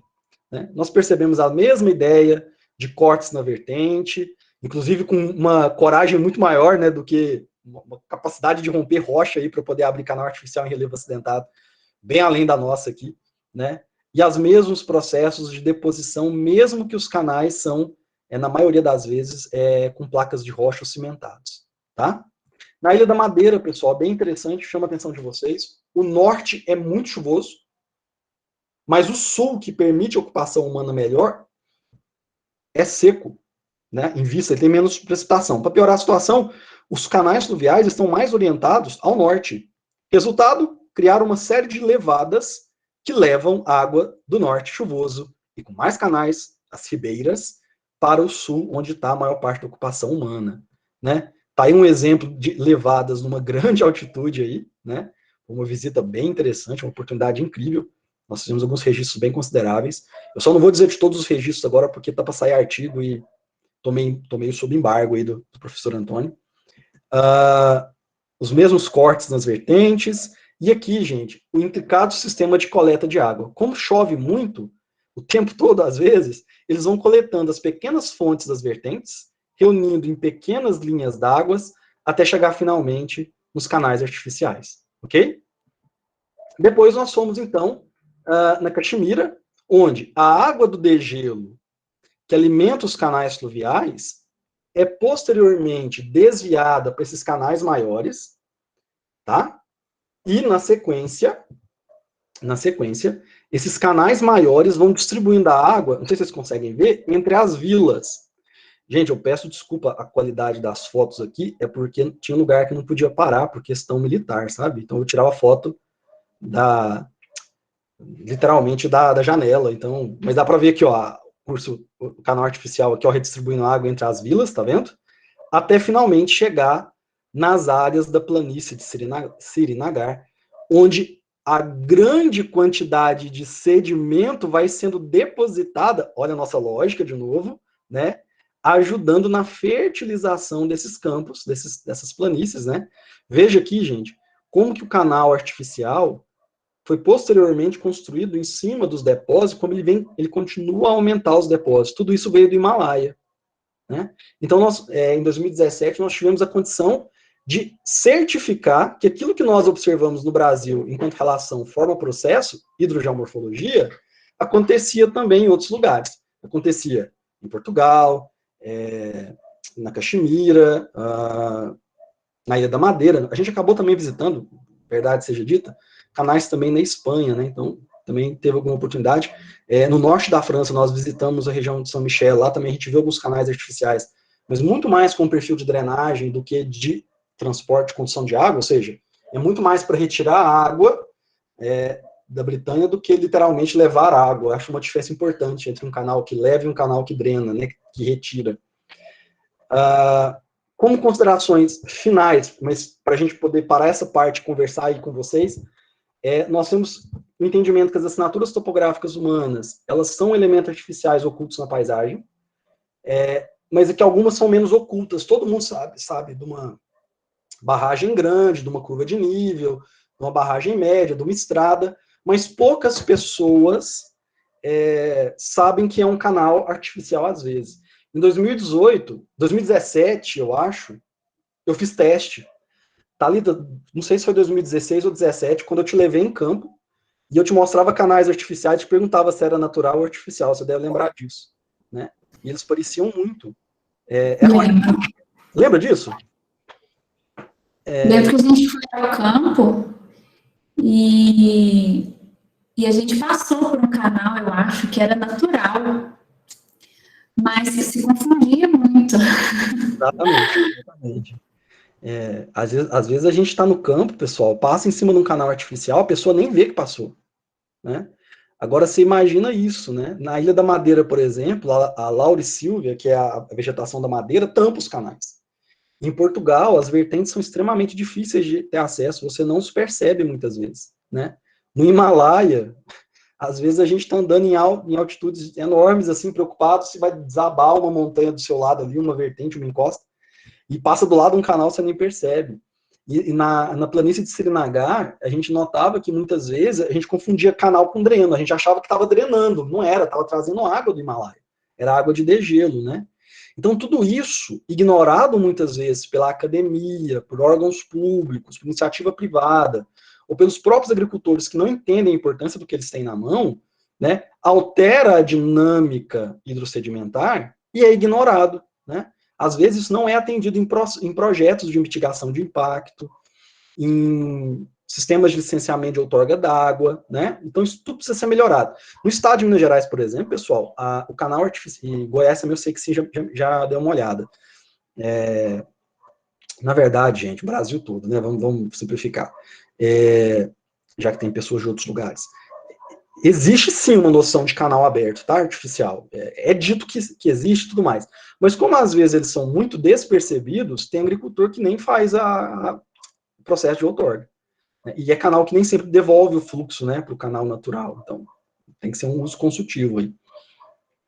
Uma coisa que me chamou muita atenção é a possibilidade de diferentes áreas do conhecimento. Isso fica muito forte para mim quando você tiver a oportunidade de ir para campo com o Jean e a Lara, por exemplo, porque eles, o Jefferson também, aliás, nesse caso aqui é o Jefferson e a Lara, eu confundi os meninos. Eles fazem uma visão muito ampla, assim, eles associam muito biologia, processos climáticos, ocupação. Eu aprendi isso mais com eles do que com a minha própria pesquisa. E a ideia de que existem impactos, sim. Esses impactos são positivos para a comunidade e podem ser positivos como extensores ambientais, mas podem ser negativos se não houver uma gestão correta. E é por causa disso, pessoal, né, essa preocupação com a gestão correta, que a gente começou, então, a repensar as publicações na área de canais artificiais. Vocês devem lembrar, que nós tínhamos, então, 2 autores, 2001 e 2014, que haviam citado canais artificiais em estudos na Europa ligados à hidrogeomorfologia, mas não discutiram os impactos, né? Então, nós resolvemos mudar um pouco essa história. Nós começamos a publicar ainda em 2014, tá?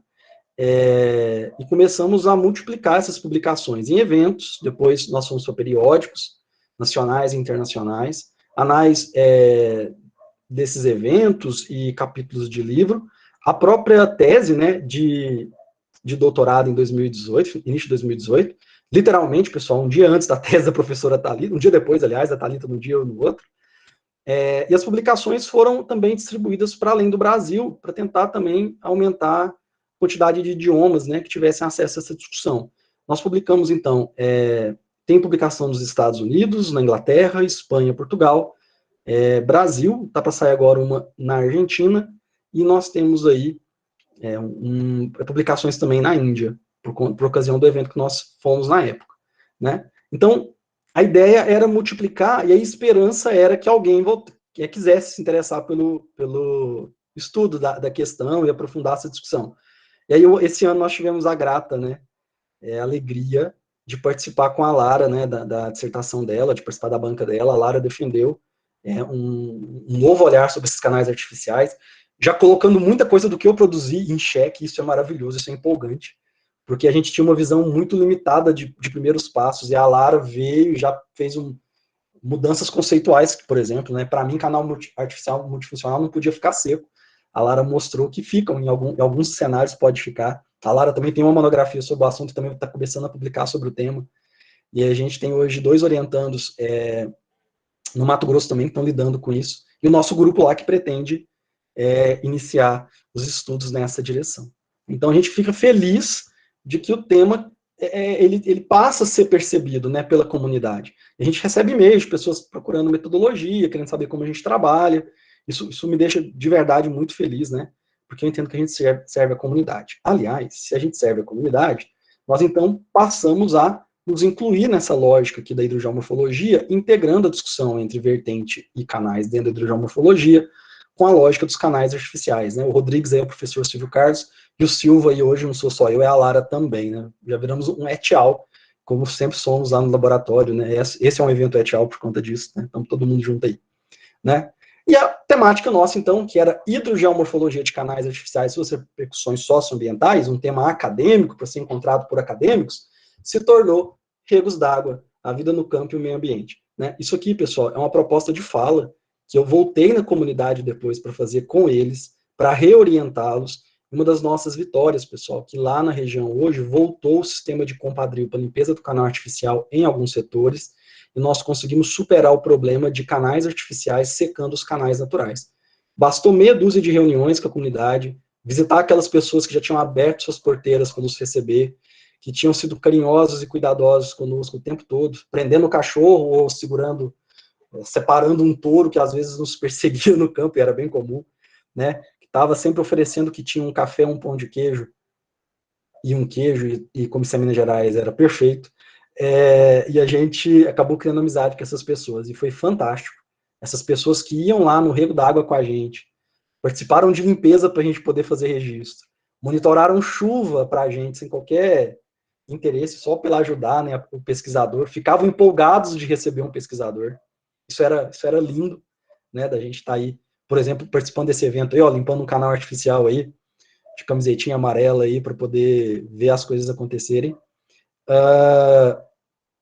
E no final das contas, essas pessoas depois nos ouvirem, entenderem os nossos argumentos e falar assim, não, pode ficar tranquilo, professor, que a partir de agora, em agosto, eu não vou deixar o canal secar mais o natural, e nós vamos tomar cuidado de limpar em etapas do canal artificial, porque aí os bichos podem se organizar, né? Isso é bonito demais, porque a gente entende que a comunidade acolheu a academia, e é disso que se trata, né? Até hoje, quando eu vou para lá, na bacia, e, de novo, eu estava lá esse final de semana, eu vou com a mesma camiseta amarela do laboratório, e de longe o pessoal me vê, e o pessoal já chega para conversar, e foi um grande aprendizado. E que vale para todos vocês aí que estão nos ouvindo, nos assistindo hoje, né? O contato com a comunidade é o que nós temos de mais precioso, porque a comunidade é o que nós temos de mais importante. A comunidade que trabalha a favor do meio ambiente, no ambiente que ela se insere, é uma comunidade que vai ter resultados sempre melhores, na qualidade de vida, na produção, né? E vai poder prolongar esses recursos, né? E conviver melhor com a natureza, né? Então a gente está sempre na torcida, porque às vezes num diálogo, comendo um pão de queijo, tomando um café,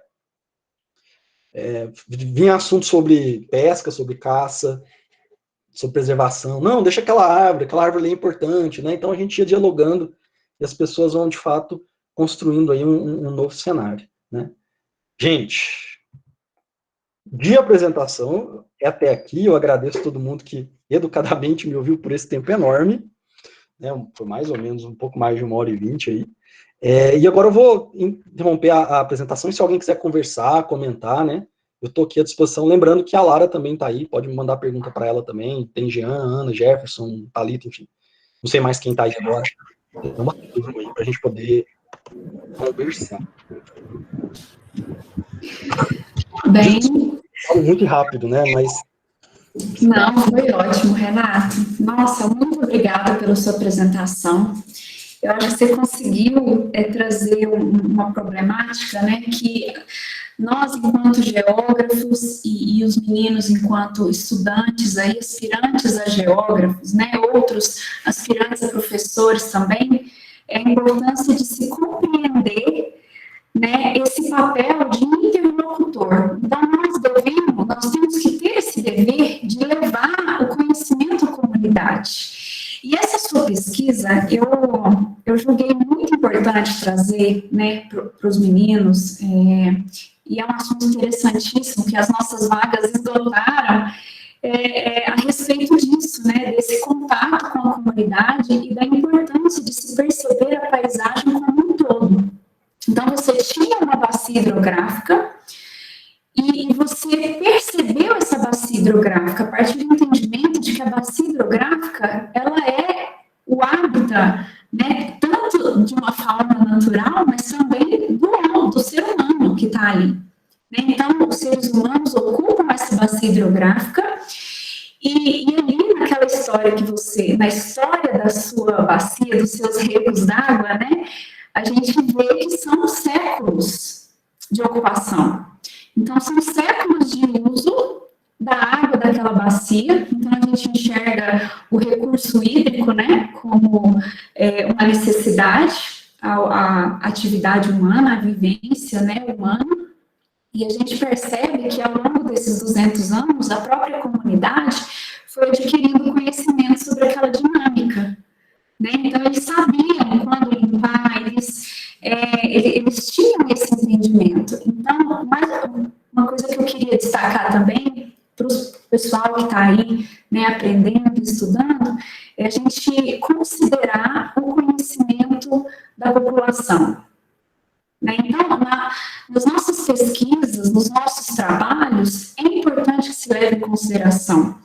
Então, quando a gente percebe, assim, às vezes, algum profissional, alguém que já é formado, que chega com arrogância num lugar, não tem como ir para frente. Então, a gente tem que ter essa humildade de compreender que o conhecimento popular, ele também faz parte, né?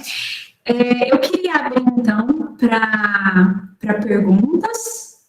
Vocês podem levantar a mão, quem quiser contribuir. Eu comentei com a Lara que ela poderia falar um pouquinho também da pesquisa dela, tá? Vou deixar o Vinícius falar e depois, se a Lara quiser falar do contexto, né, da bacia que ela trabalhou. E, mais uma vez, parabenizar o professor Renato, né, meu amigo, pela grande contribuição aí. Tá bom?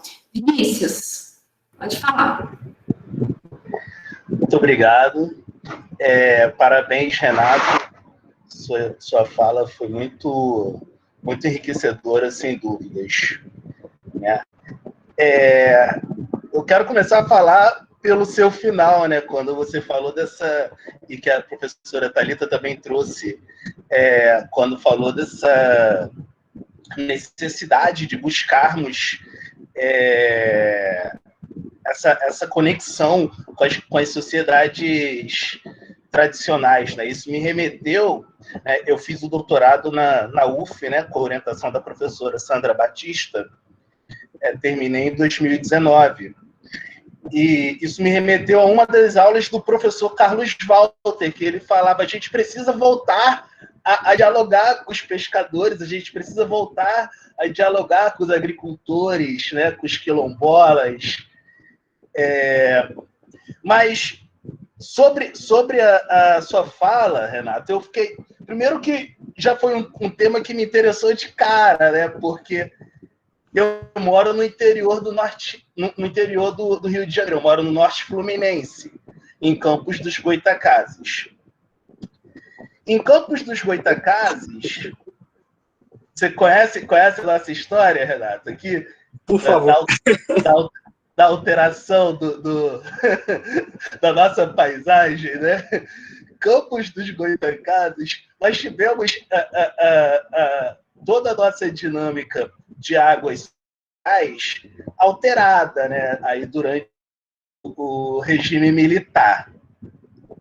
E aí os caras construíram mais de 1.300 quilômetros de canais artificiais aqui pela Baixada, né? E com isso eles redirecionaram, né? Isso também, isso está na minha monografia, isso está na minha dissertação, também está na minha tese. É um tema que eu, muito embora eu não trabalhe diretamente com canais artificiais, né?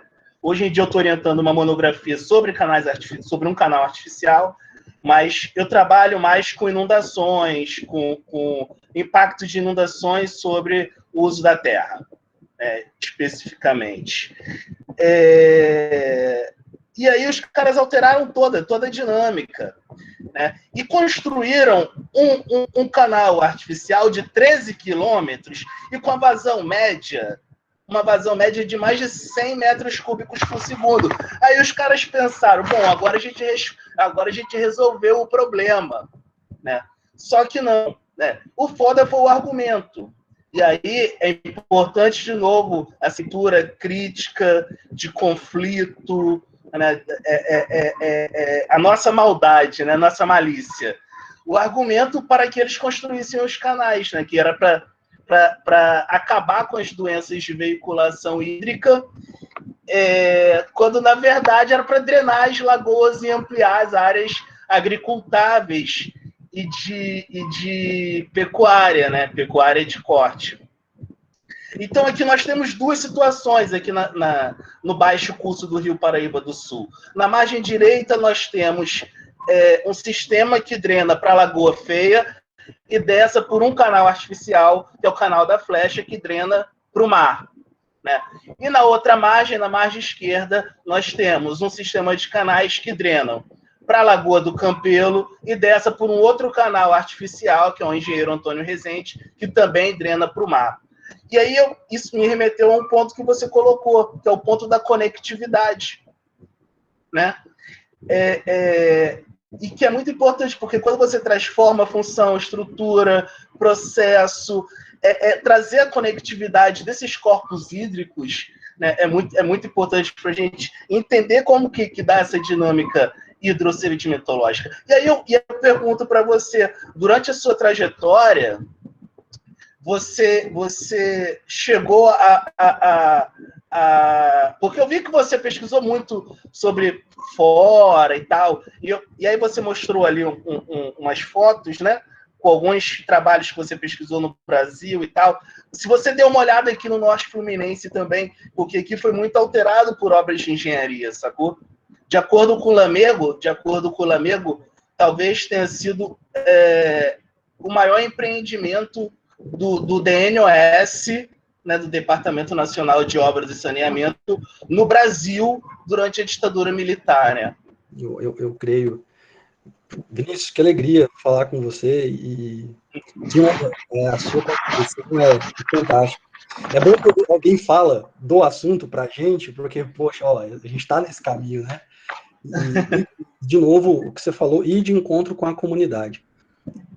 O caso de vocês aí, ele é emblemático, né?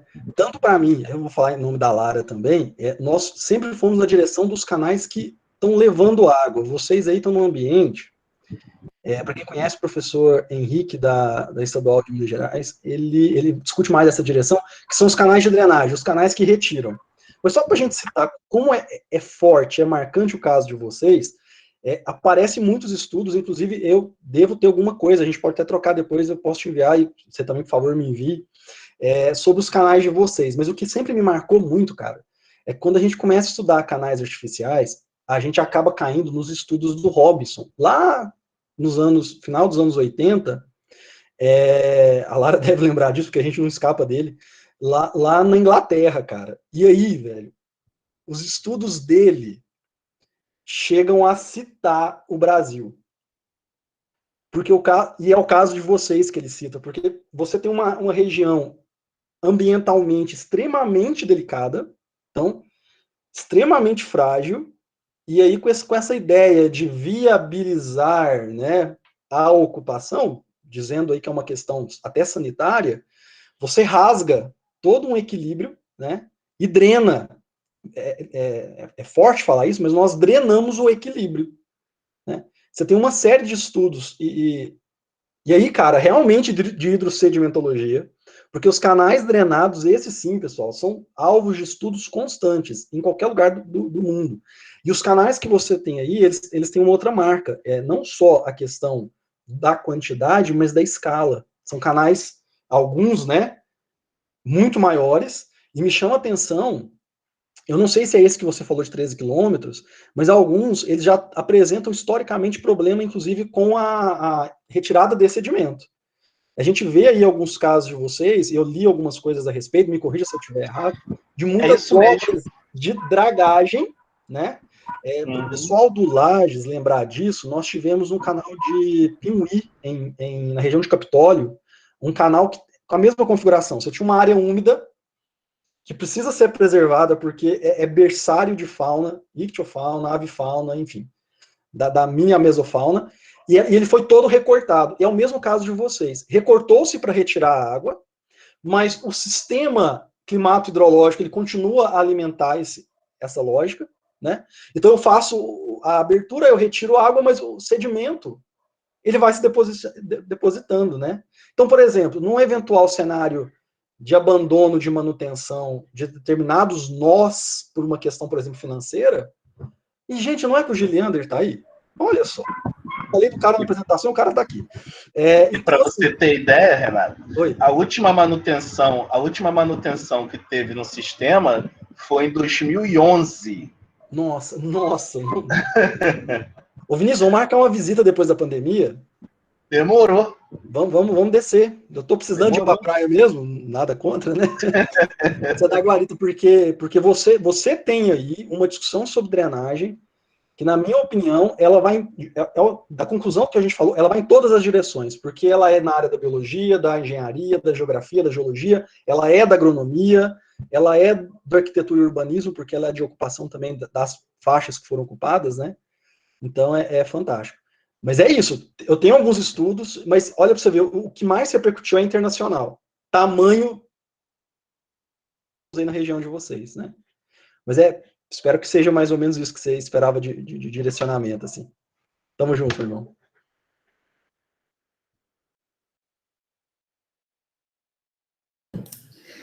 Bem, muito obrigada, Vinícius, por nos prestigiar e contribuir, tá bom? Muito obrigada mesmo. Deixa eu ver aqui, Gili levantou a mão. Pode comentar, amigo. Gente, boa noite a todos. Cheguei um pouco atrasado, né, alguns deveres, que acabou atrapalhando eu entrar no horário certo, mas deu para pegar boa parte aí do trabalho do Renato. Algumas partes eu estive presente, tive o prazer de estar presente, né, de aprender muito com ele. Mas aí eu queria fazer uma pergunta para o Renato. A gente tem visto que os trabalhos, as publicações, né, que mencionam geoparques, né, que vem para essa área dos geoparques, de criar painéis de divulgação de informações, né, tentar trazer informações para o público de forma mais acessível, numa linguagem mais cotidiana ali.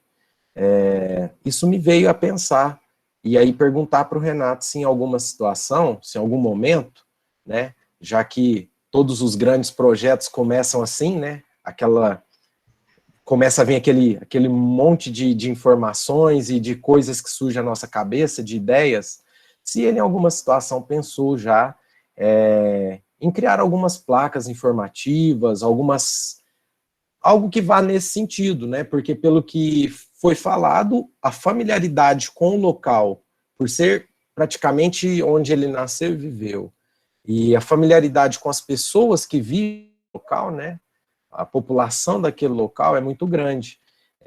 Então a pergunta é se ele já pensou em criar meios de comunicação para que pessoas que passem por lá, visto que é uma região produtora de café e muito visitada, não só a nível nacional, mas também para grandes cafeicultores e vendedores de café internacionais, né?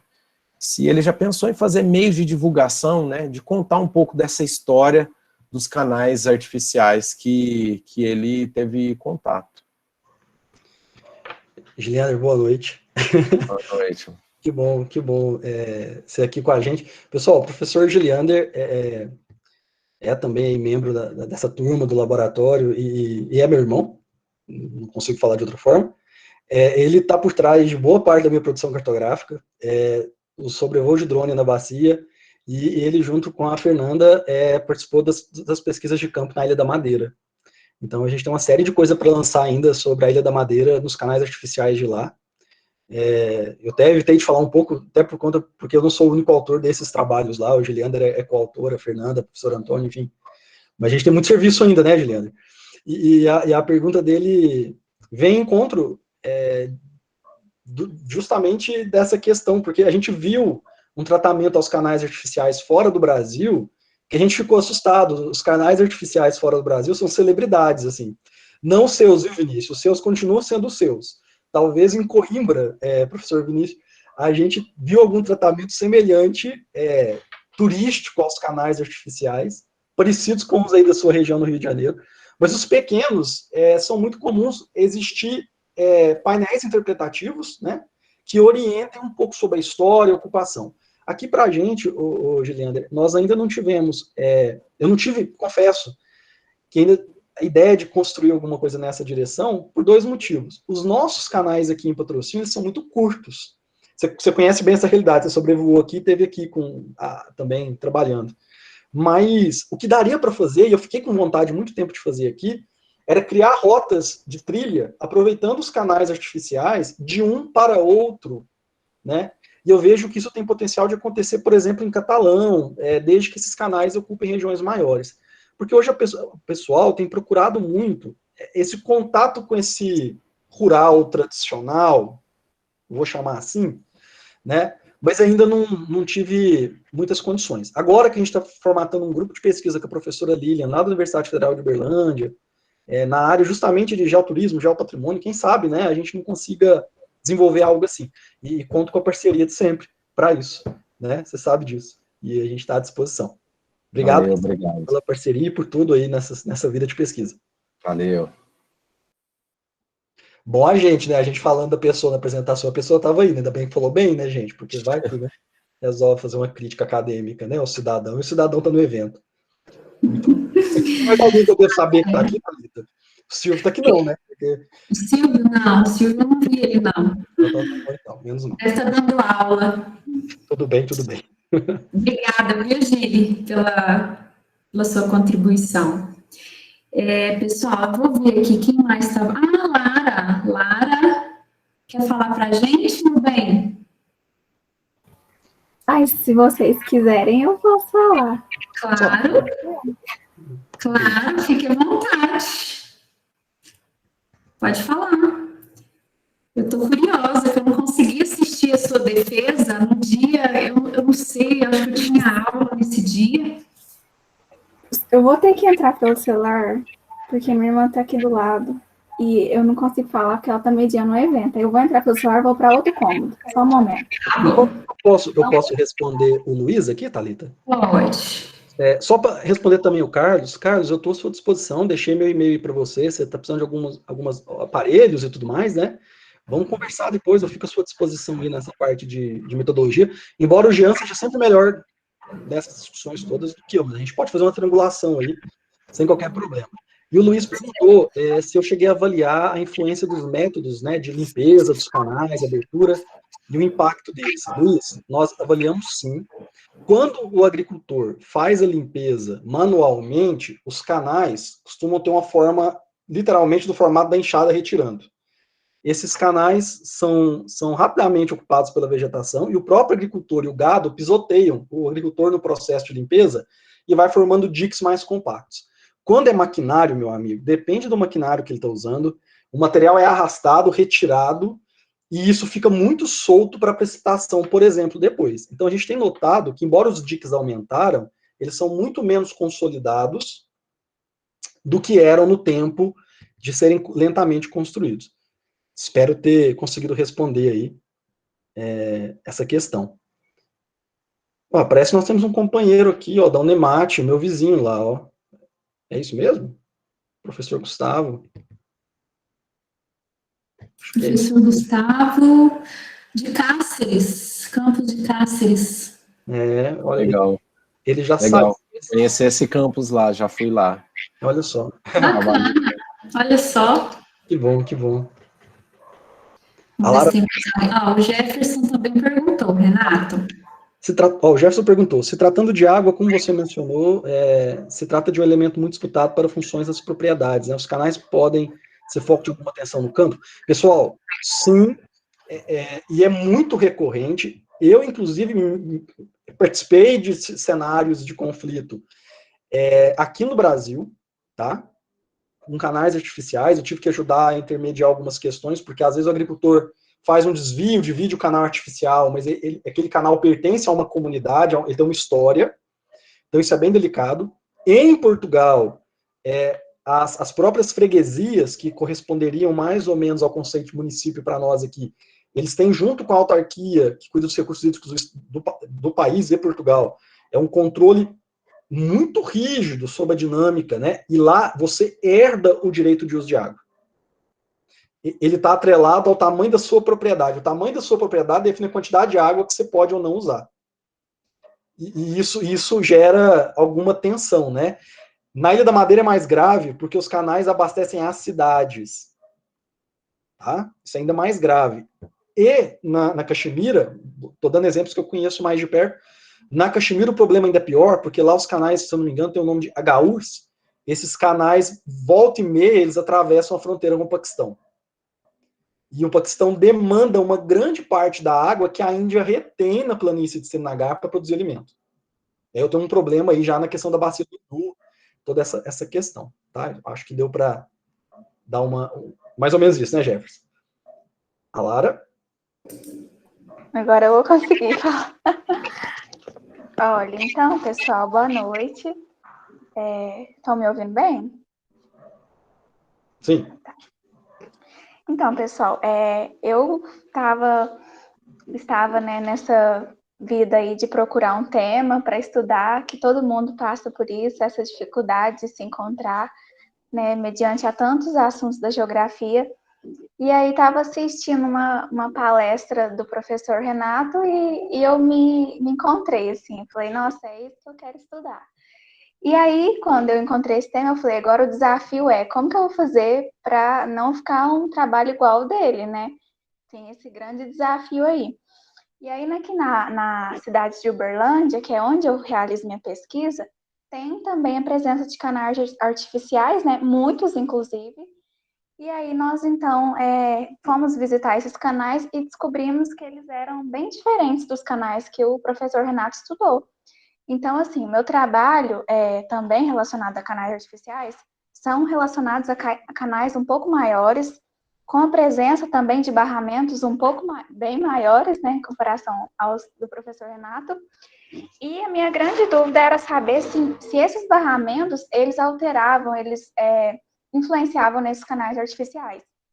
E eu descobri, né, que esses barramentos, sim, segmentavam os processos, respondeu a minha grande pergunta, né, e também que os resultados, eles não tiveram uma relação com a única fonte, né, de alteração, mas diversas, tanto naturais quanto antrópicas, e aí a importância da alteração antrópica, né. Então, era o vento, a chuva, a velocidade do fluxo, que modificava, que davam interferência nos canais, e os agentes antrópicos, queimadas, trânsito de animais, trânsito de pessoas, que também é bem intenso lá no local, que também afetaram os resultados dos parâmetros que eu realizei, que foram vazão, condutividade, resistividade, toda essa questão. E também uma diferença do meu canal é a presença de obras de engenharia também, para a permanência desses canais na paisagem, né? A maior permanência deles na paisagem. E, por fim, também, muito importante, a clara alteração nos ambientes abióticos, né? Nos ambientes bióticos, quer dizer. Então, ele interferiu também na distribuição de plantas, animais. E nós descobrimos, então, que esses canais artificiais, né, eles viraram, como diríamos assim, como extensão, né, do habitat natural. Então, assim, eu ainda estou nessa pesquisa e vou descobrir mais resultados aí. Eu só queria comentar, né?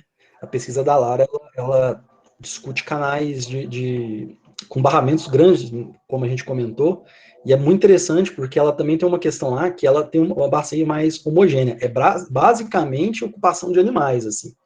E essa conectividade dos animais com os canais artificiais, pessoal, é uma coisa muito recorrente aqui no Brasil, né? Para quem quiser conhecer um pouco mais de trabalhos sobre animais de grande porte, eu recomendo o pessoal da Unicentro, né, Guarapuava também, que faz esse trabalho.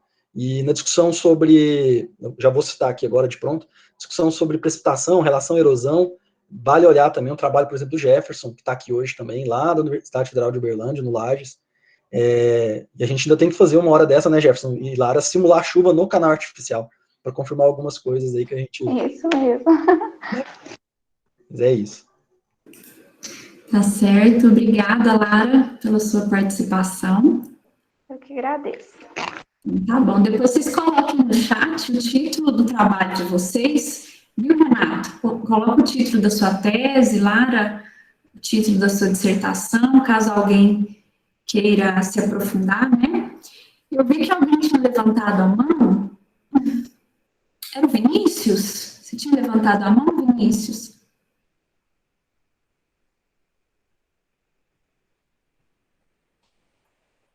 Não? Deixa eu ver se tem mais alguma pergunta. Eu acho que não. O pessoal tá meio tímido aí, viu? Deixa eu ver.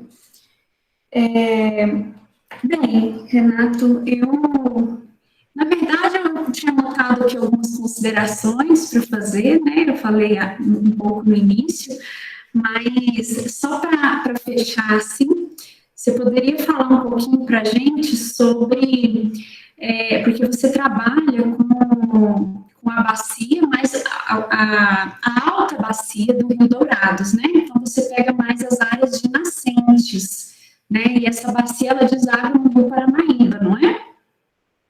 Então, só comentar um pouquinho aí como essa interferência, né, nessa alta bacia, principalmente devido a esses canais derivados, né, como que isso pode influenciar toda a bacia a jusante, né, se a gente for pensar a bacia enquanto um sistema. Ótimo, ótimo. Pessoal, vamos fazer o seguinte, então, vamos fazer um exercício aqui de pensar o seguinte: a bacia do Paranaíba, ou a bacia do Rio Grande, ou a bacia do Paraná, do Prata, enfim, ou a bacia de São Francisco, essas bacias todas começam em cabeceiras de drenagem, né? Que seja próximo à foz, talvez lá perto do Vinícius, lá ele tem lá regiões com nascentes pequenos canais. No Brasil, a nossa cultura é fazer canal artificial nesses ambientes, até porque é muito fácil, né? De novo, um grau mais específico seria o caso da Lari, que realmente tem lá barramentos maiores. Mas, no geral, com meia dúzia de saco de areia, você eleva o nível e faz a transferência de água. Agora, imaginem comigo o seguinte: se a legislação, embora contemple, talvez o sistema de fiscalização ainda não é o ideal, até pela dificuldade de monitorar toda essa rede e de conhecer essa rede que está oculta na paisagem, agora você imagine isso em diferentes paisagens brasileiras ou numa bacia maior como a do Rio Paranaíba, né? Então, se está havendo a manutenção desses canais, e ela está acontecendo, né? Eu sempre achei que esses canais desapareceriam com o tempo.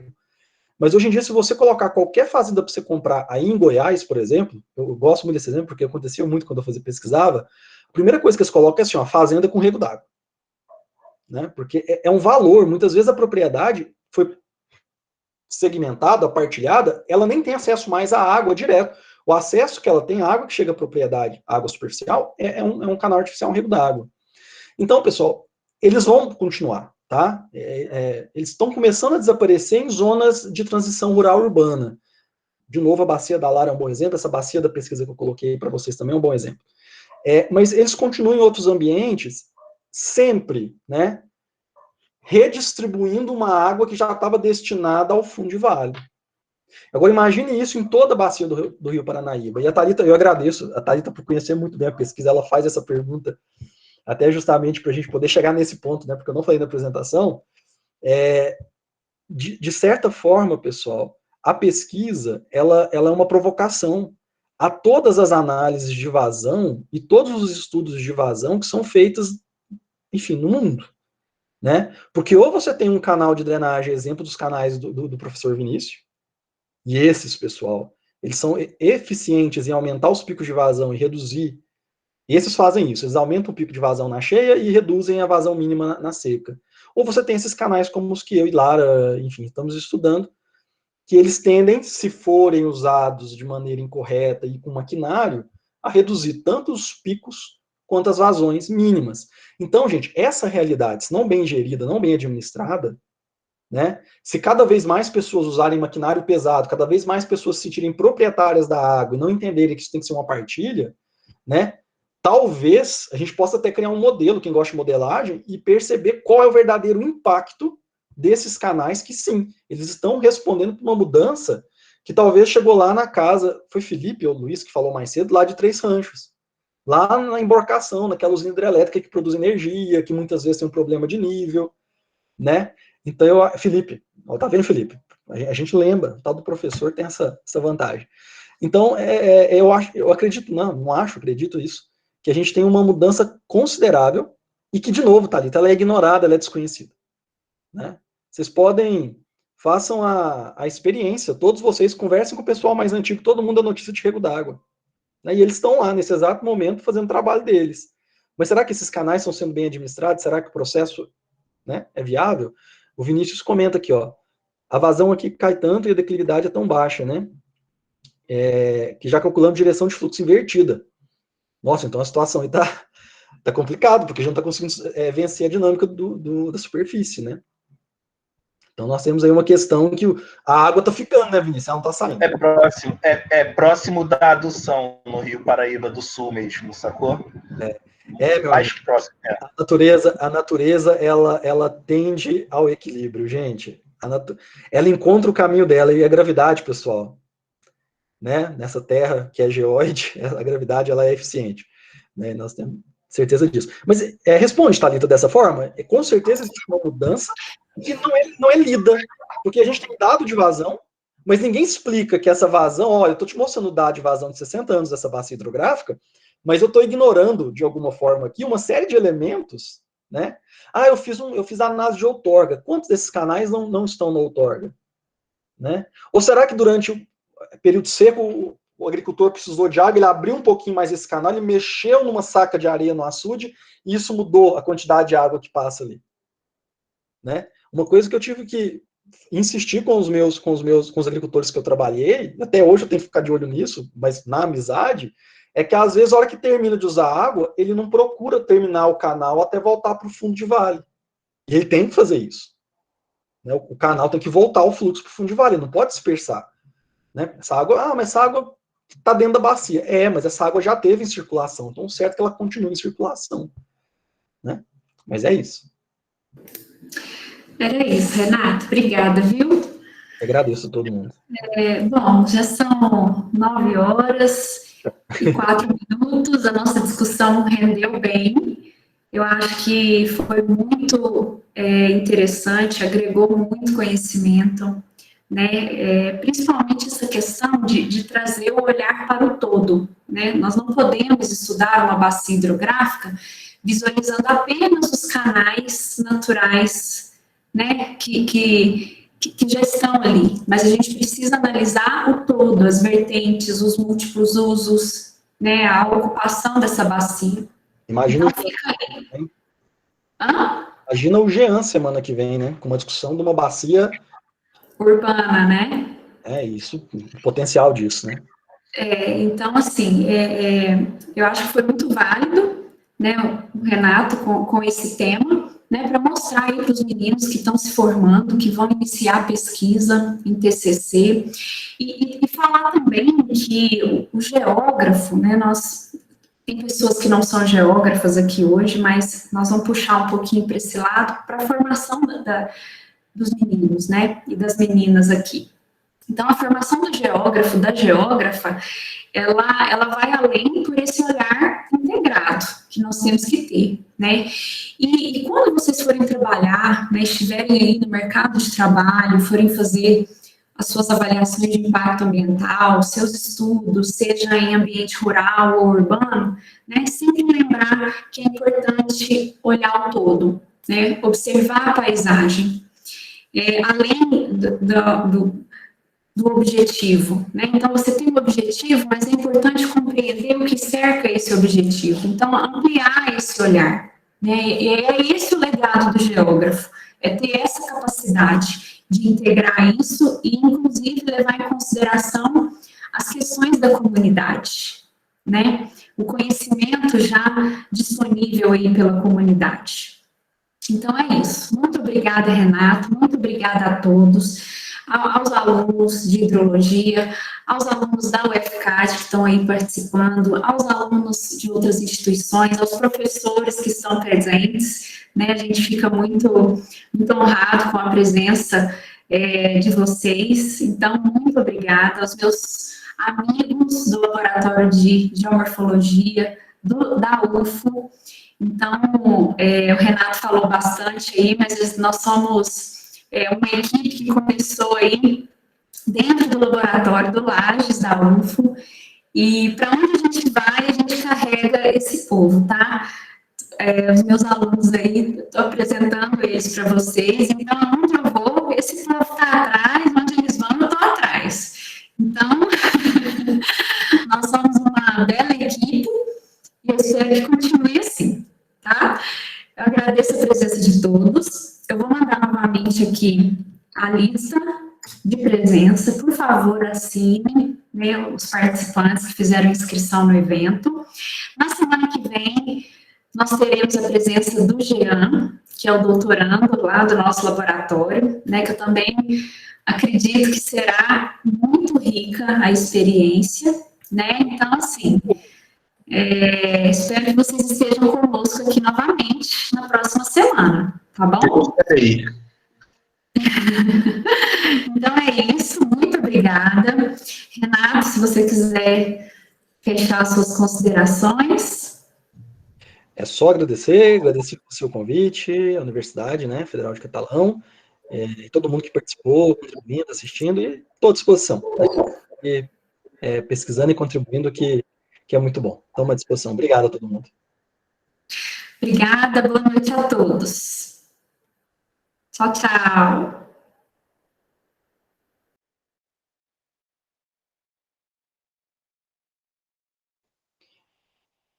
Interromper a gravação, Thalita?